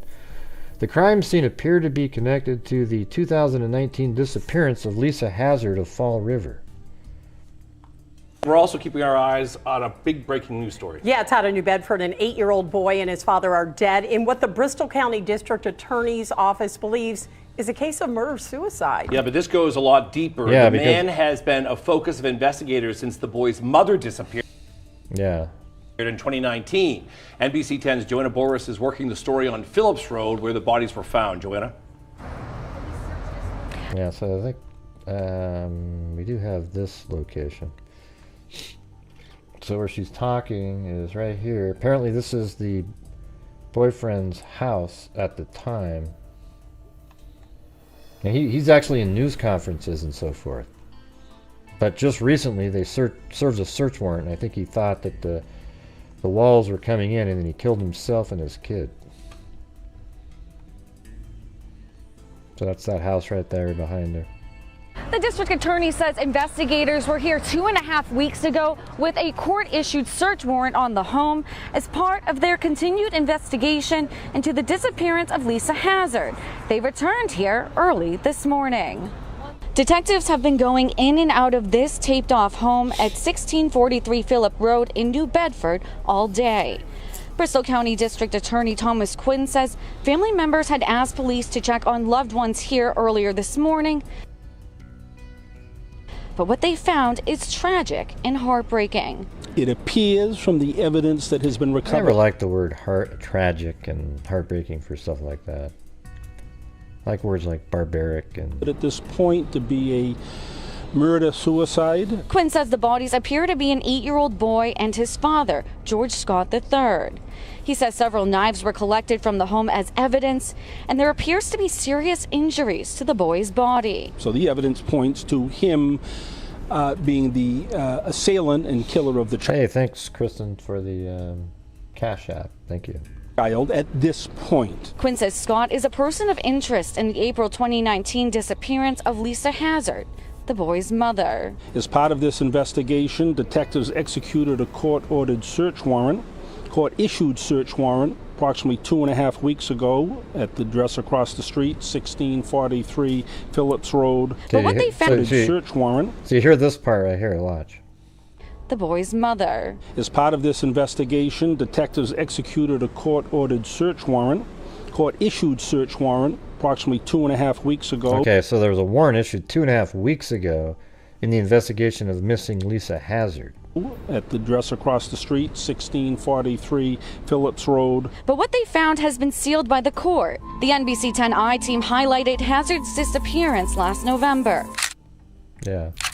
Her family gave us these pictures saying she'd left behind a 3-year-old son, who would be 8 years old by now. Quinn says the medical examiner will confirm the identities and determine the causes of deaths. Yeah, so that's the special right there. I'm not going to play their special, but you can... It's in the link in there. And then there was this other site that they were looking in relation to it here. It's like... let's see, hold on. God, I hate Facebook. It's so hard to deal with it. There we go. Now you can see it.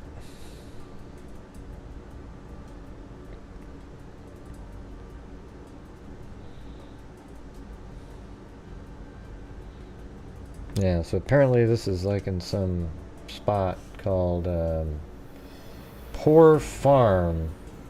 So I was trying to find that. So let's see if we can find this other spot that they're looking.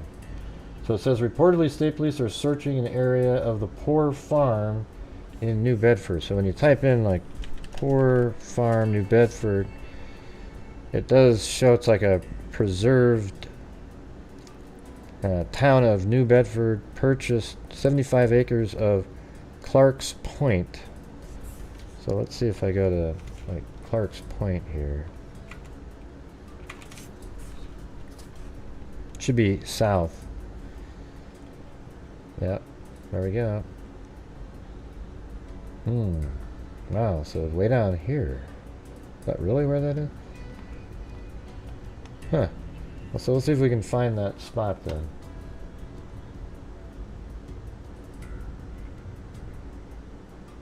Where they're searching. So that's Clark's Point down here.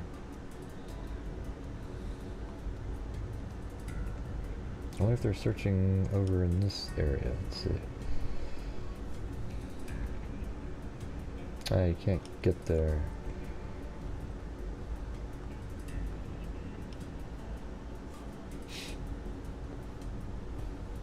Yeah, so it's like this right here.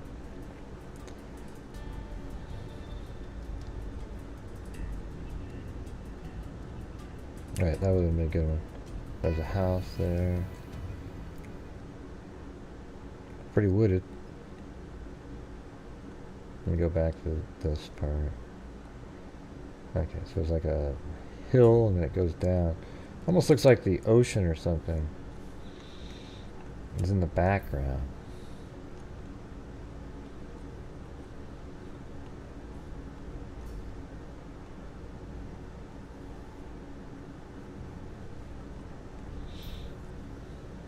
He said 75 acres of this point.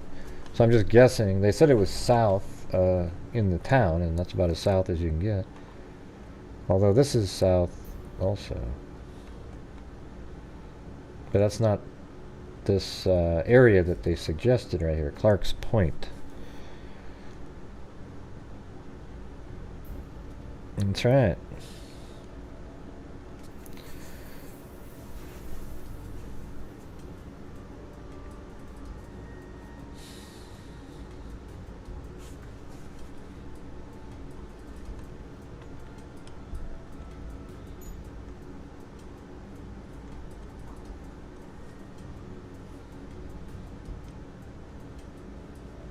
Oh man, is this the right? I think I'm. I did it.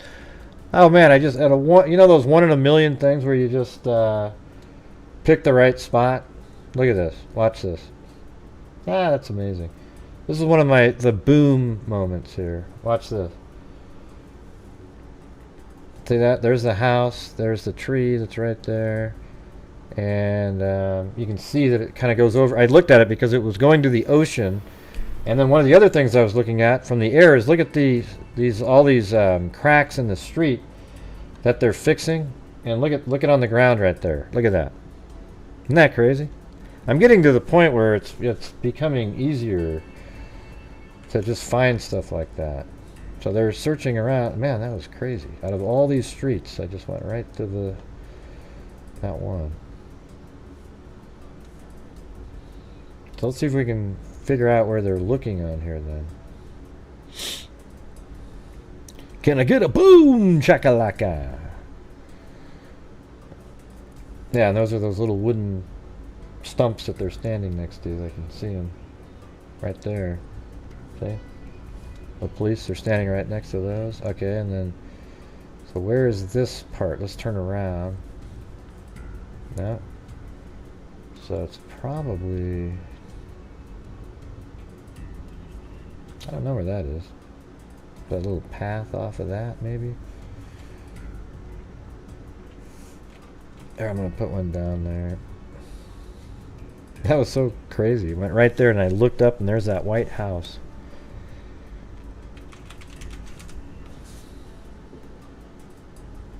Oh yeah, so maybe right there off of that thing. Let's see. Maybe. Is it?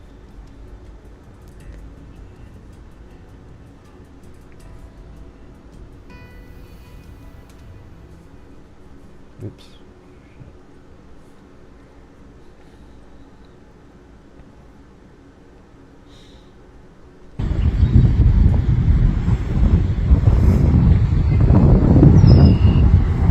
I asked over here, what is Port Farm? And where is that? Nobody answered, so I guess we just find it ourselves.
Nope, there it is. Yep.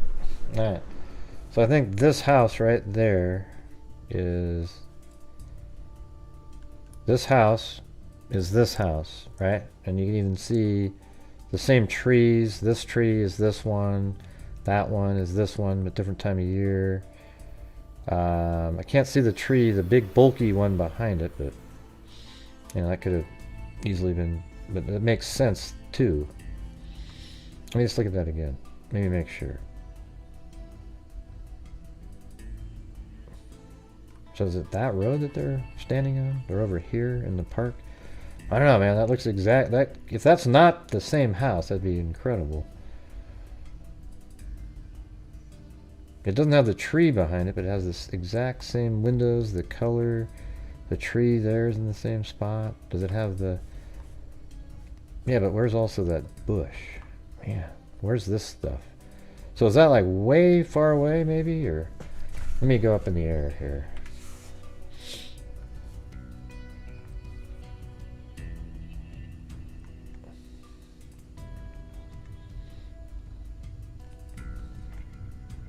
Yeah, so I'm kind of wondering if they're right over here, right there in that picture, because there's that house, right? So then if I bring this back in, watch this. Now you've got these trees here, and that's way in the distance, and there's another road in front of that. And I think that's what we're looking at here. I'm almost positive that it's like this right here. Here, let me show you. Just like that. See?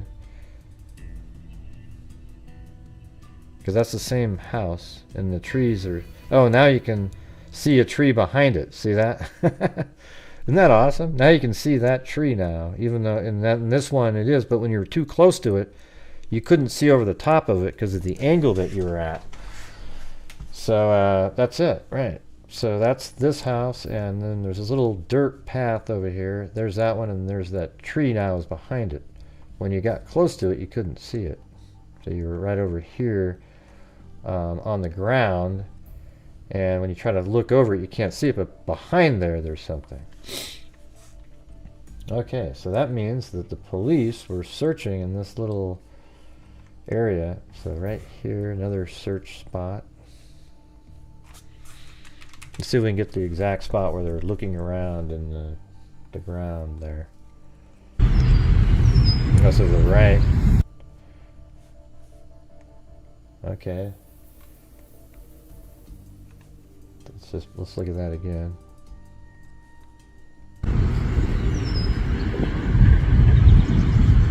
There's that house way in the background, cutting across, and then okay, so you're right here. And then the camera pans around, and these cars are likely parked right in there.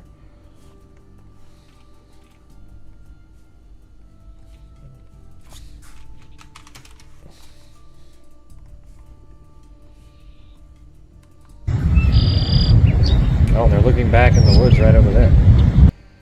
Interesting. All right, so they're back in like these clumps of trees right here. Interesting. Yeah, that looks like a place that you might purchase right there, right? Like a... It says Victory Park Pond. I wonder if they're going to check that out. Get some divers in there.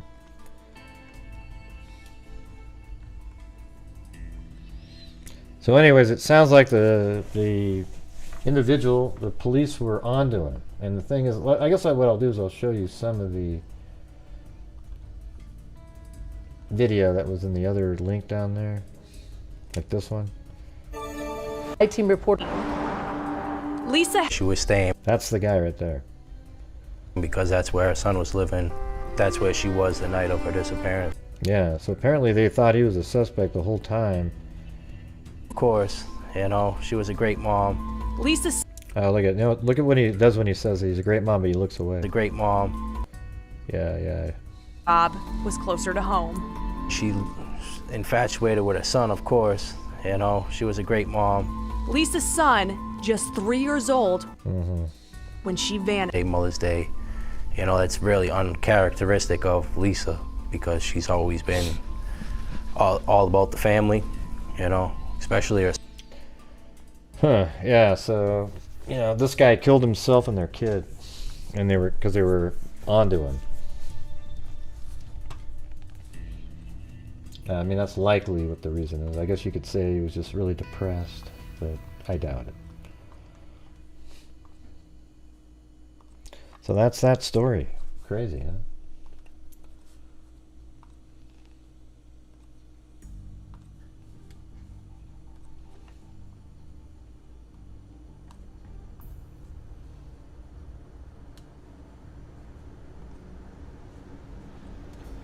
Okay, now we're going to look at something. I don't know if this will go a full... Well, it might go 3 hours because we haven't even got to that one yet.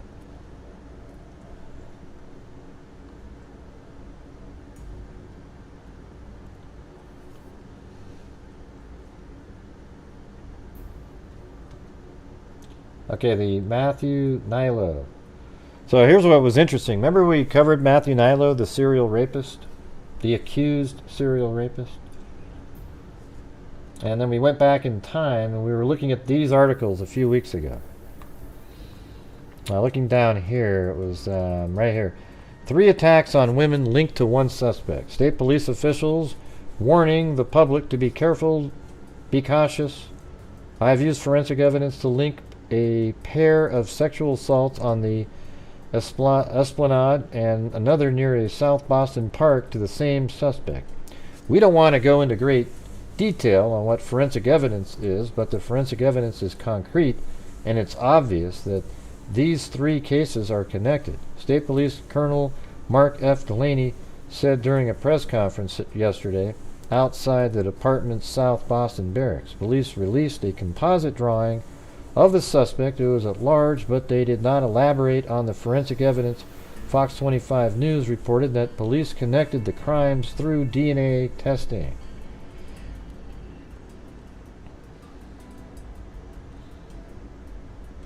What page are we on now? Is this B2,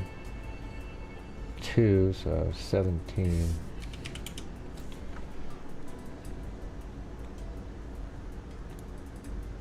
Yeah.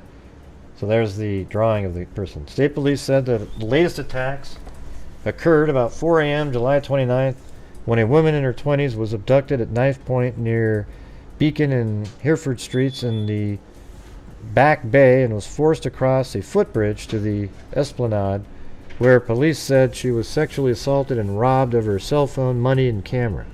State police described the suspect as a black man with a heavy build and shaved head, who's 28 to 32 years, 5 feet 8, 5 feet 10 inches tall.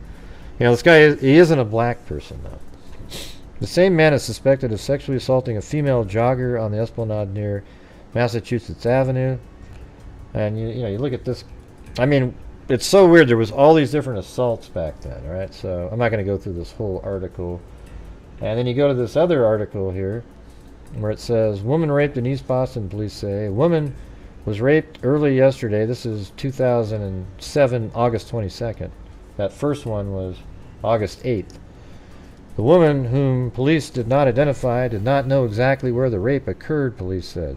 She told police she was attacked after a man flashed a knife about 12:30 a.m. in an alley or walkway as she approached her home in Bennington Street.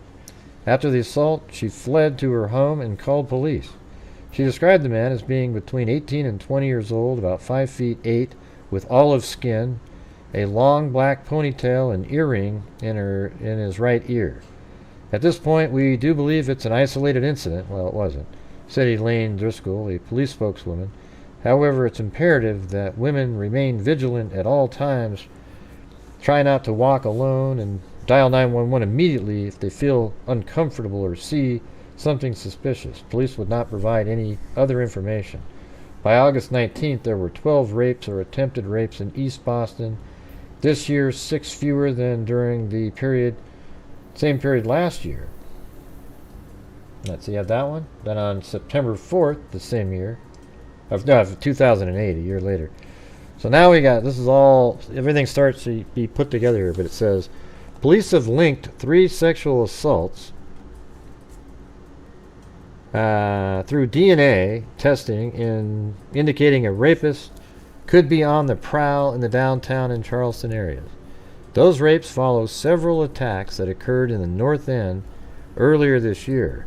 Police said 2 months ago that they were investigating whether the North End rapes were linked, but David Estrada, a police spokesman, said yesterday that the North End and Charleston rapes do not appear to be related. But guess what? See, I brought this up because I thought, wow, this is weird because there's these other rapes. They said that they don't think the North End and South End rapes are related. In a community alert issued yesterday, police said they are investigating 3 assaults dating back to August 2007 that originated in downtown area. In the first rape on August 8, 2007, a woman in the area of Stewart Street in the early morning hours when she appeared or accepted a ride from an individual whom she thought she recognized. The woman was raped in Charleston's Terminal Street area. On November 22nd, 2007, another woman said she was raped in Charlestown. And then last month, a woman told police she was in the area of Boylston and Arlington Streets when she accepted a ride from an individual. The woman told police she was driven to the Terminal Street area in Charleston where she was sexually assaulted, the victim told police. The latest rape occurred as police were investigating 3 incidents or sexual assaults against women in the North End of this year. In the North End this year, it says, in July, a man pushed a woman down a Foster Street and assaulted her. In June, a woman was attacked while walking near Richmond and Fulton Streets. In the first attack, a woman was assaulted on Charter Street in January. But check it out. Now, you guys, watch this. Man charged in sexual assaults of 4 women after DNA was pulled from a drinking glass gets indicted on new rape charges.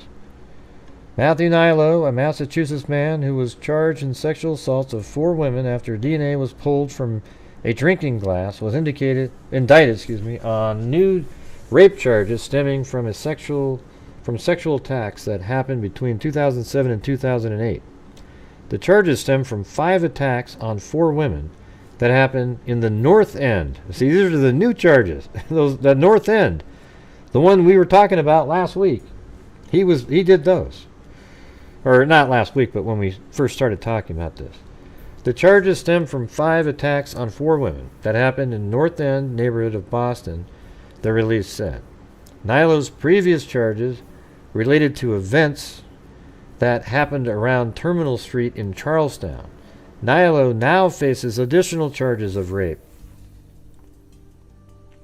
Aggravated rape, 3 counts of assault with intent to rape, and 2 counts of indecent assault and battery. The indictments followed a similar pattern. The victims were attacked while they were walking alone in the dark, either at night or early in the morning. The newly indicted attacks occurred at the time that Nilo was living in the North End and during the same period as the attacks against women in Charlestown, for which Nilo was already charged. Suffolk District Attorney Kevin Hayden said DNA evidence also played a role in the new charges. Well, there you go. The cooperation and coordination between our office, the Boston Police Department, and the FBI has played a major role in the ability to secure today's indictment. Isn't that amazing? I mean, we were talking about that before he was even charged with those. So let's see. Here's where... That was where he lived in 2021. He had all these different residences. Back in the time of the assaults, he lived over... Let's see.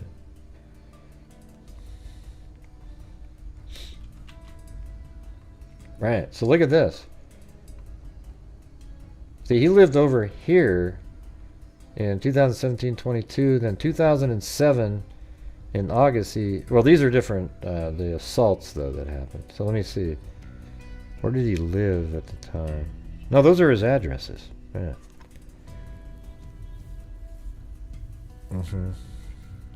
Everything that's green is associated with him.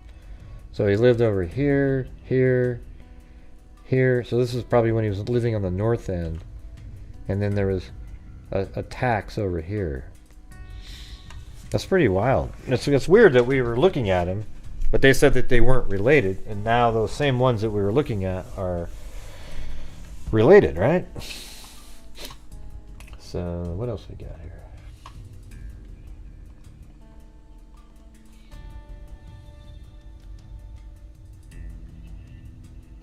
Yeah, that one was kind of weird, but I don't really know anything about it.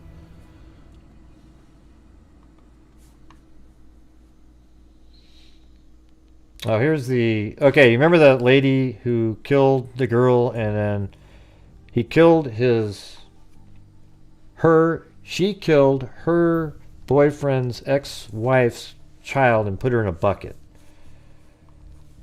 Remember that one? So that's this one right here. Hold on. 6-year-old Bella Fontanelle's final hours pieced together through video DNA evidence, right? So it says this is using... hold on. NOLA.com, right?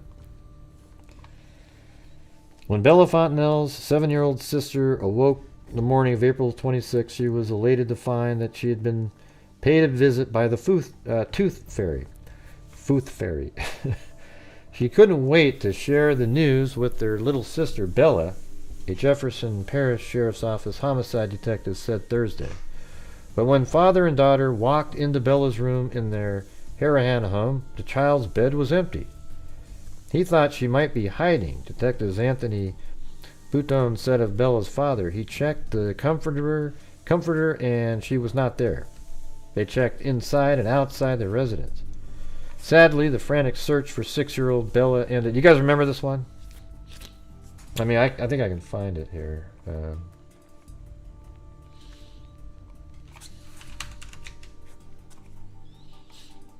Yeah, it's right there.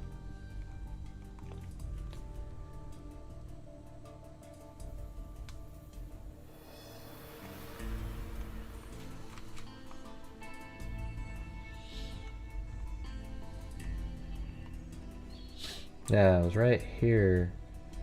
So, yeah, the father lived there, and then the psycho girlfriend killed the girl and then walked her down the street like this and then put her in the front yard of the mother's house over here. Yeah, just sick.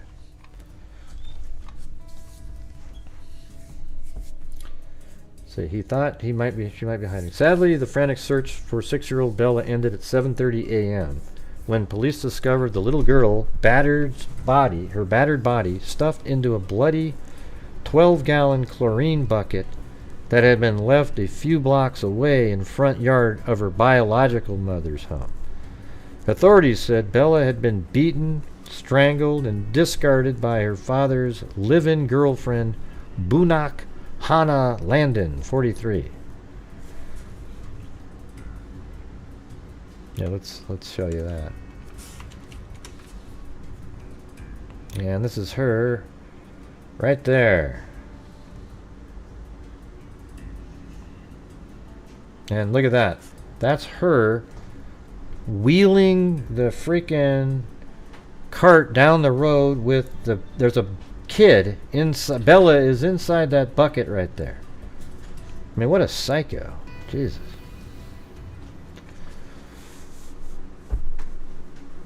No, it's not the mom. We just said that. Authorities said Bella had been beaten, strangled, and discarded by her father's live-in girlfriend, Bunak Hannah Landon. And it was discarded in front of her biological mother's house. Bella's mother. Bouton, the lead case investigator, and 4 other witnesses revealed new details about the investigation into Bella's death during an unusually lengthy 2-hour preliminary hearing Thursday in Jefferson Parish. Landon has been booked with first-degree murder and obstruction of justice. Bella's paternal grandmother, picked up Bella and her sister from school on April 25th, took them to get a bite to eat, and paid a visit to the library. They later dropped off dinner to their father at his workplace before the grandmother brought the girls home to Donnellan Drive, a house that Bella's father shared with Landon. The girls' biological parents never married, but they shared custody according to court records. They live right next to each other. Their mother lived one street over on Sedgefield Drive in Harahan, authorities said. Their grandmother helped bathe and put the girls to bed before she left the residence at about 7:30 p.m. There had been no sign of trouble between Landon and the children, the grandmother told investigators. Otherwise, she wouldn't have left, Bouton said. Now, the video evidence says, though Bella's death was not captured on video, multiple surveillance cameras mounted at the home of Bella's father and mother, as well as other residences in the neighborhood, tell the story of how the little girl ended up in a bloody bucket in her mother's yard, according to Bouton. About 9:30 p.m., a woman that investigators say is Landon exited the Donnellan Drive home and retrieved a bucket from the side of the house. The woman, who was wearing pink shirt, dark pants, and white boots, is seen loading the bucket into a wagon, pulling the wagon north past a camera on Sedgefield Drive, and placing the bucket in front of the home of Bella's mother, Bouton said. Yeah, so I think we even figured out exactly where this shot was. So in that image right here, this is where I chose. I'm assuming we got the right spot. Let's see.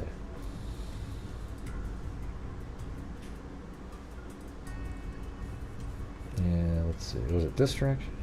Oh yeah. Well, no, she should be going the other way though, right?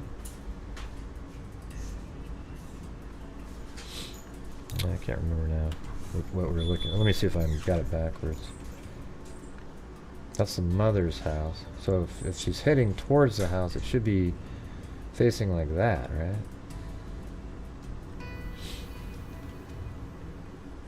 But I don't really... Oh, there's a pole there. Let's see, is that the one? Yeah, I think that's it, right?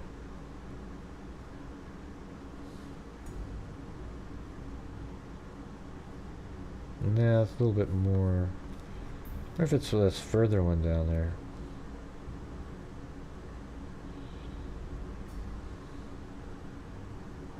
That one's too close to the edge. See, that one's like probably 10 feet. This pole here, like 10 feet in. Yeah, let me go back a little couple. I don't think it's that one. I mean, I think this is the one I chose, but I mean, it could be. Is there a manhole there? I don't see it. Well, no, that is it. I think that's the manhole, that little part that kind of looks goofy there. Because that's right here, right? Like if you were over here, that's probably what that would look like. How it kind of curves in. Let me just see one more down here.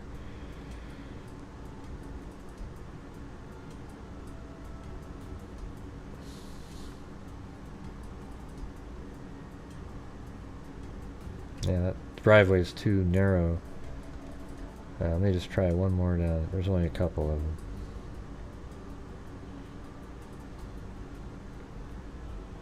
It's that one. Yeah. No, that's not. There's not. Doesn't look like that. So I think it is that the one that I was looking at originally.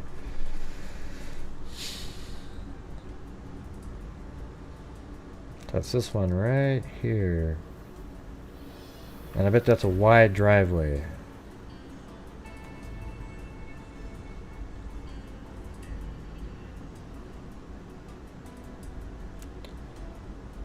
Yeah, well, it's wide. I just can't tell. It does look darker there, but then it looks light there. I don't know. Probably maybe not quite enough. That's the only one that I could find. Wait, how about those plants, though? That's what it was, right? Oh, yeah, there it is. Yeah, so it's this house, those cameras right there. See that camera? Right there? And this flower right there? That's these. And it's shooting right across the street. However, the street view that we're looking at is from May of 2022, so it's over a year ago. Yes, that's right. Remember we were looking at that? The flowers. So I just remember. So there's the camera, the flowers, and this is where she was walking with the cart in her hand. So we got the pin in the right spot. See, it's right there. I mean, I could move it to here. Huh? Your place mark is... Huh? There we go.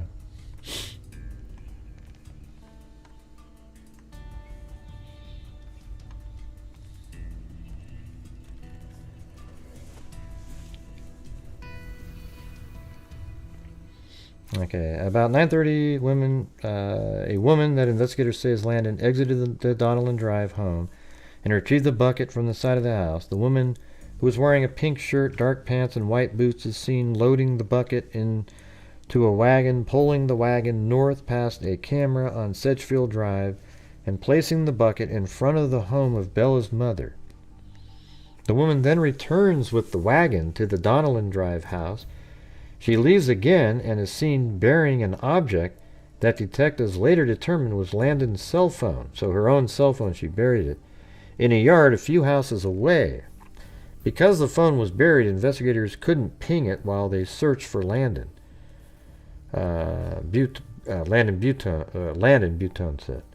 But after it was recovered, they discovered that Landon used the device to search the internet for criminal defense attorneys just before she did it. Stupid. Landon went to the Harahan Police Department about midnight and asked to use the telephone.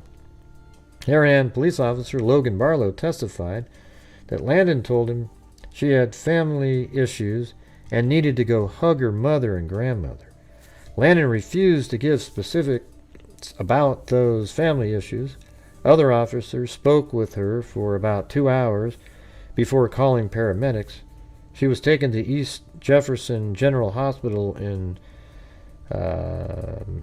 Metairie or something for mental evaluation. Landon was wearing clothing that matched what was worn by the female suspect in the videos, Butone said. Detectives discovered the clothes when she was arrested at the hospital several hours later. Investigators don't believe Bella's father had any involvement in the death. Video and cell phone pings confirmed his alibi that he was at work. By the time he returned home at 9:45 p.m. on April 25th, Bella had already been killed and carted off to her mother's house, according to Butone. Let's see.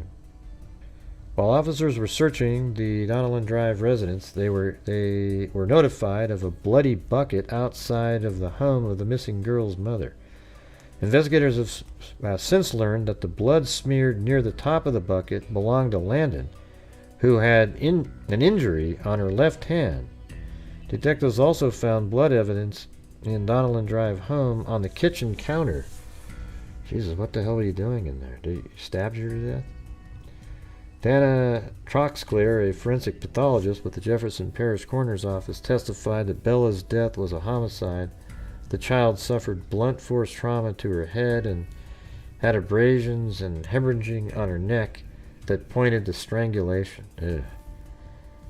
As for which was the fatal injury, the strangulation was the major player, but you cannot ignore the blunt force injuries. Anyways. Disgusting. Yeah, Jesus. That's just brutal. Anyways, you guys, that's going to do it for me tonight. I got to get going.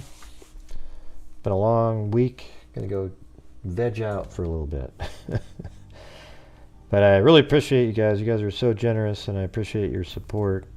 And thank you for allowing me to be able to, make an income doing YouTube, but then also allow me to be able to give so much back to charities, especially, the DNA fund is sort of like our, the coolness. It's so cool to be able to do that. You got to admit, it's amazing.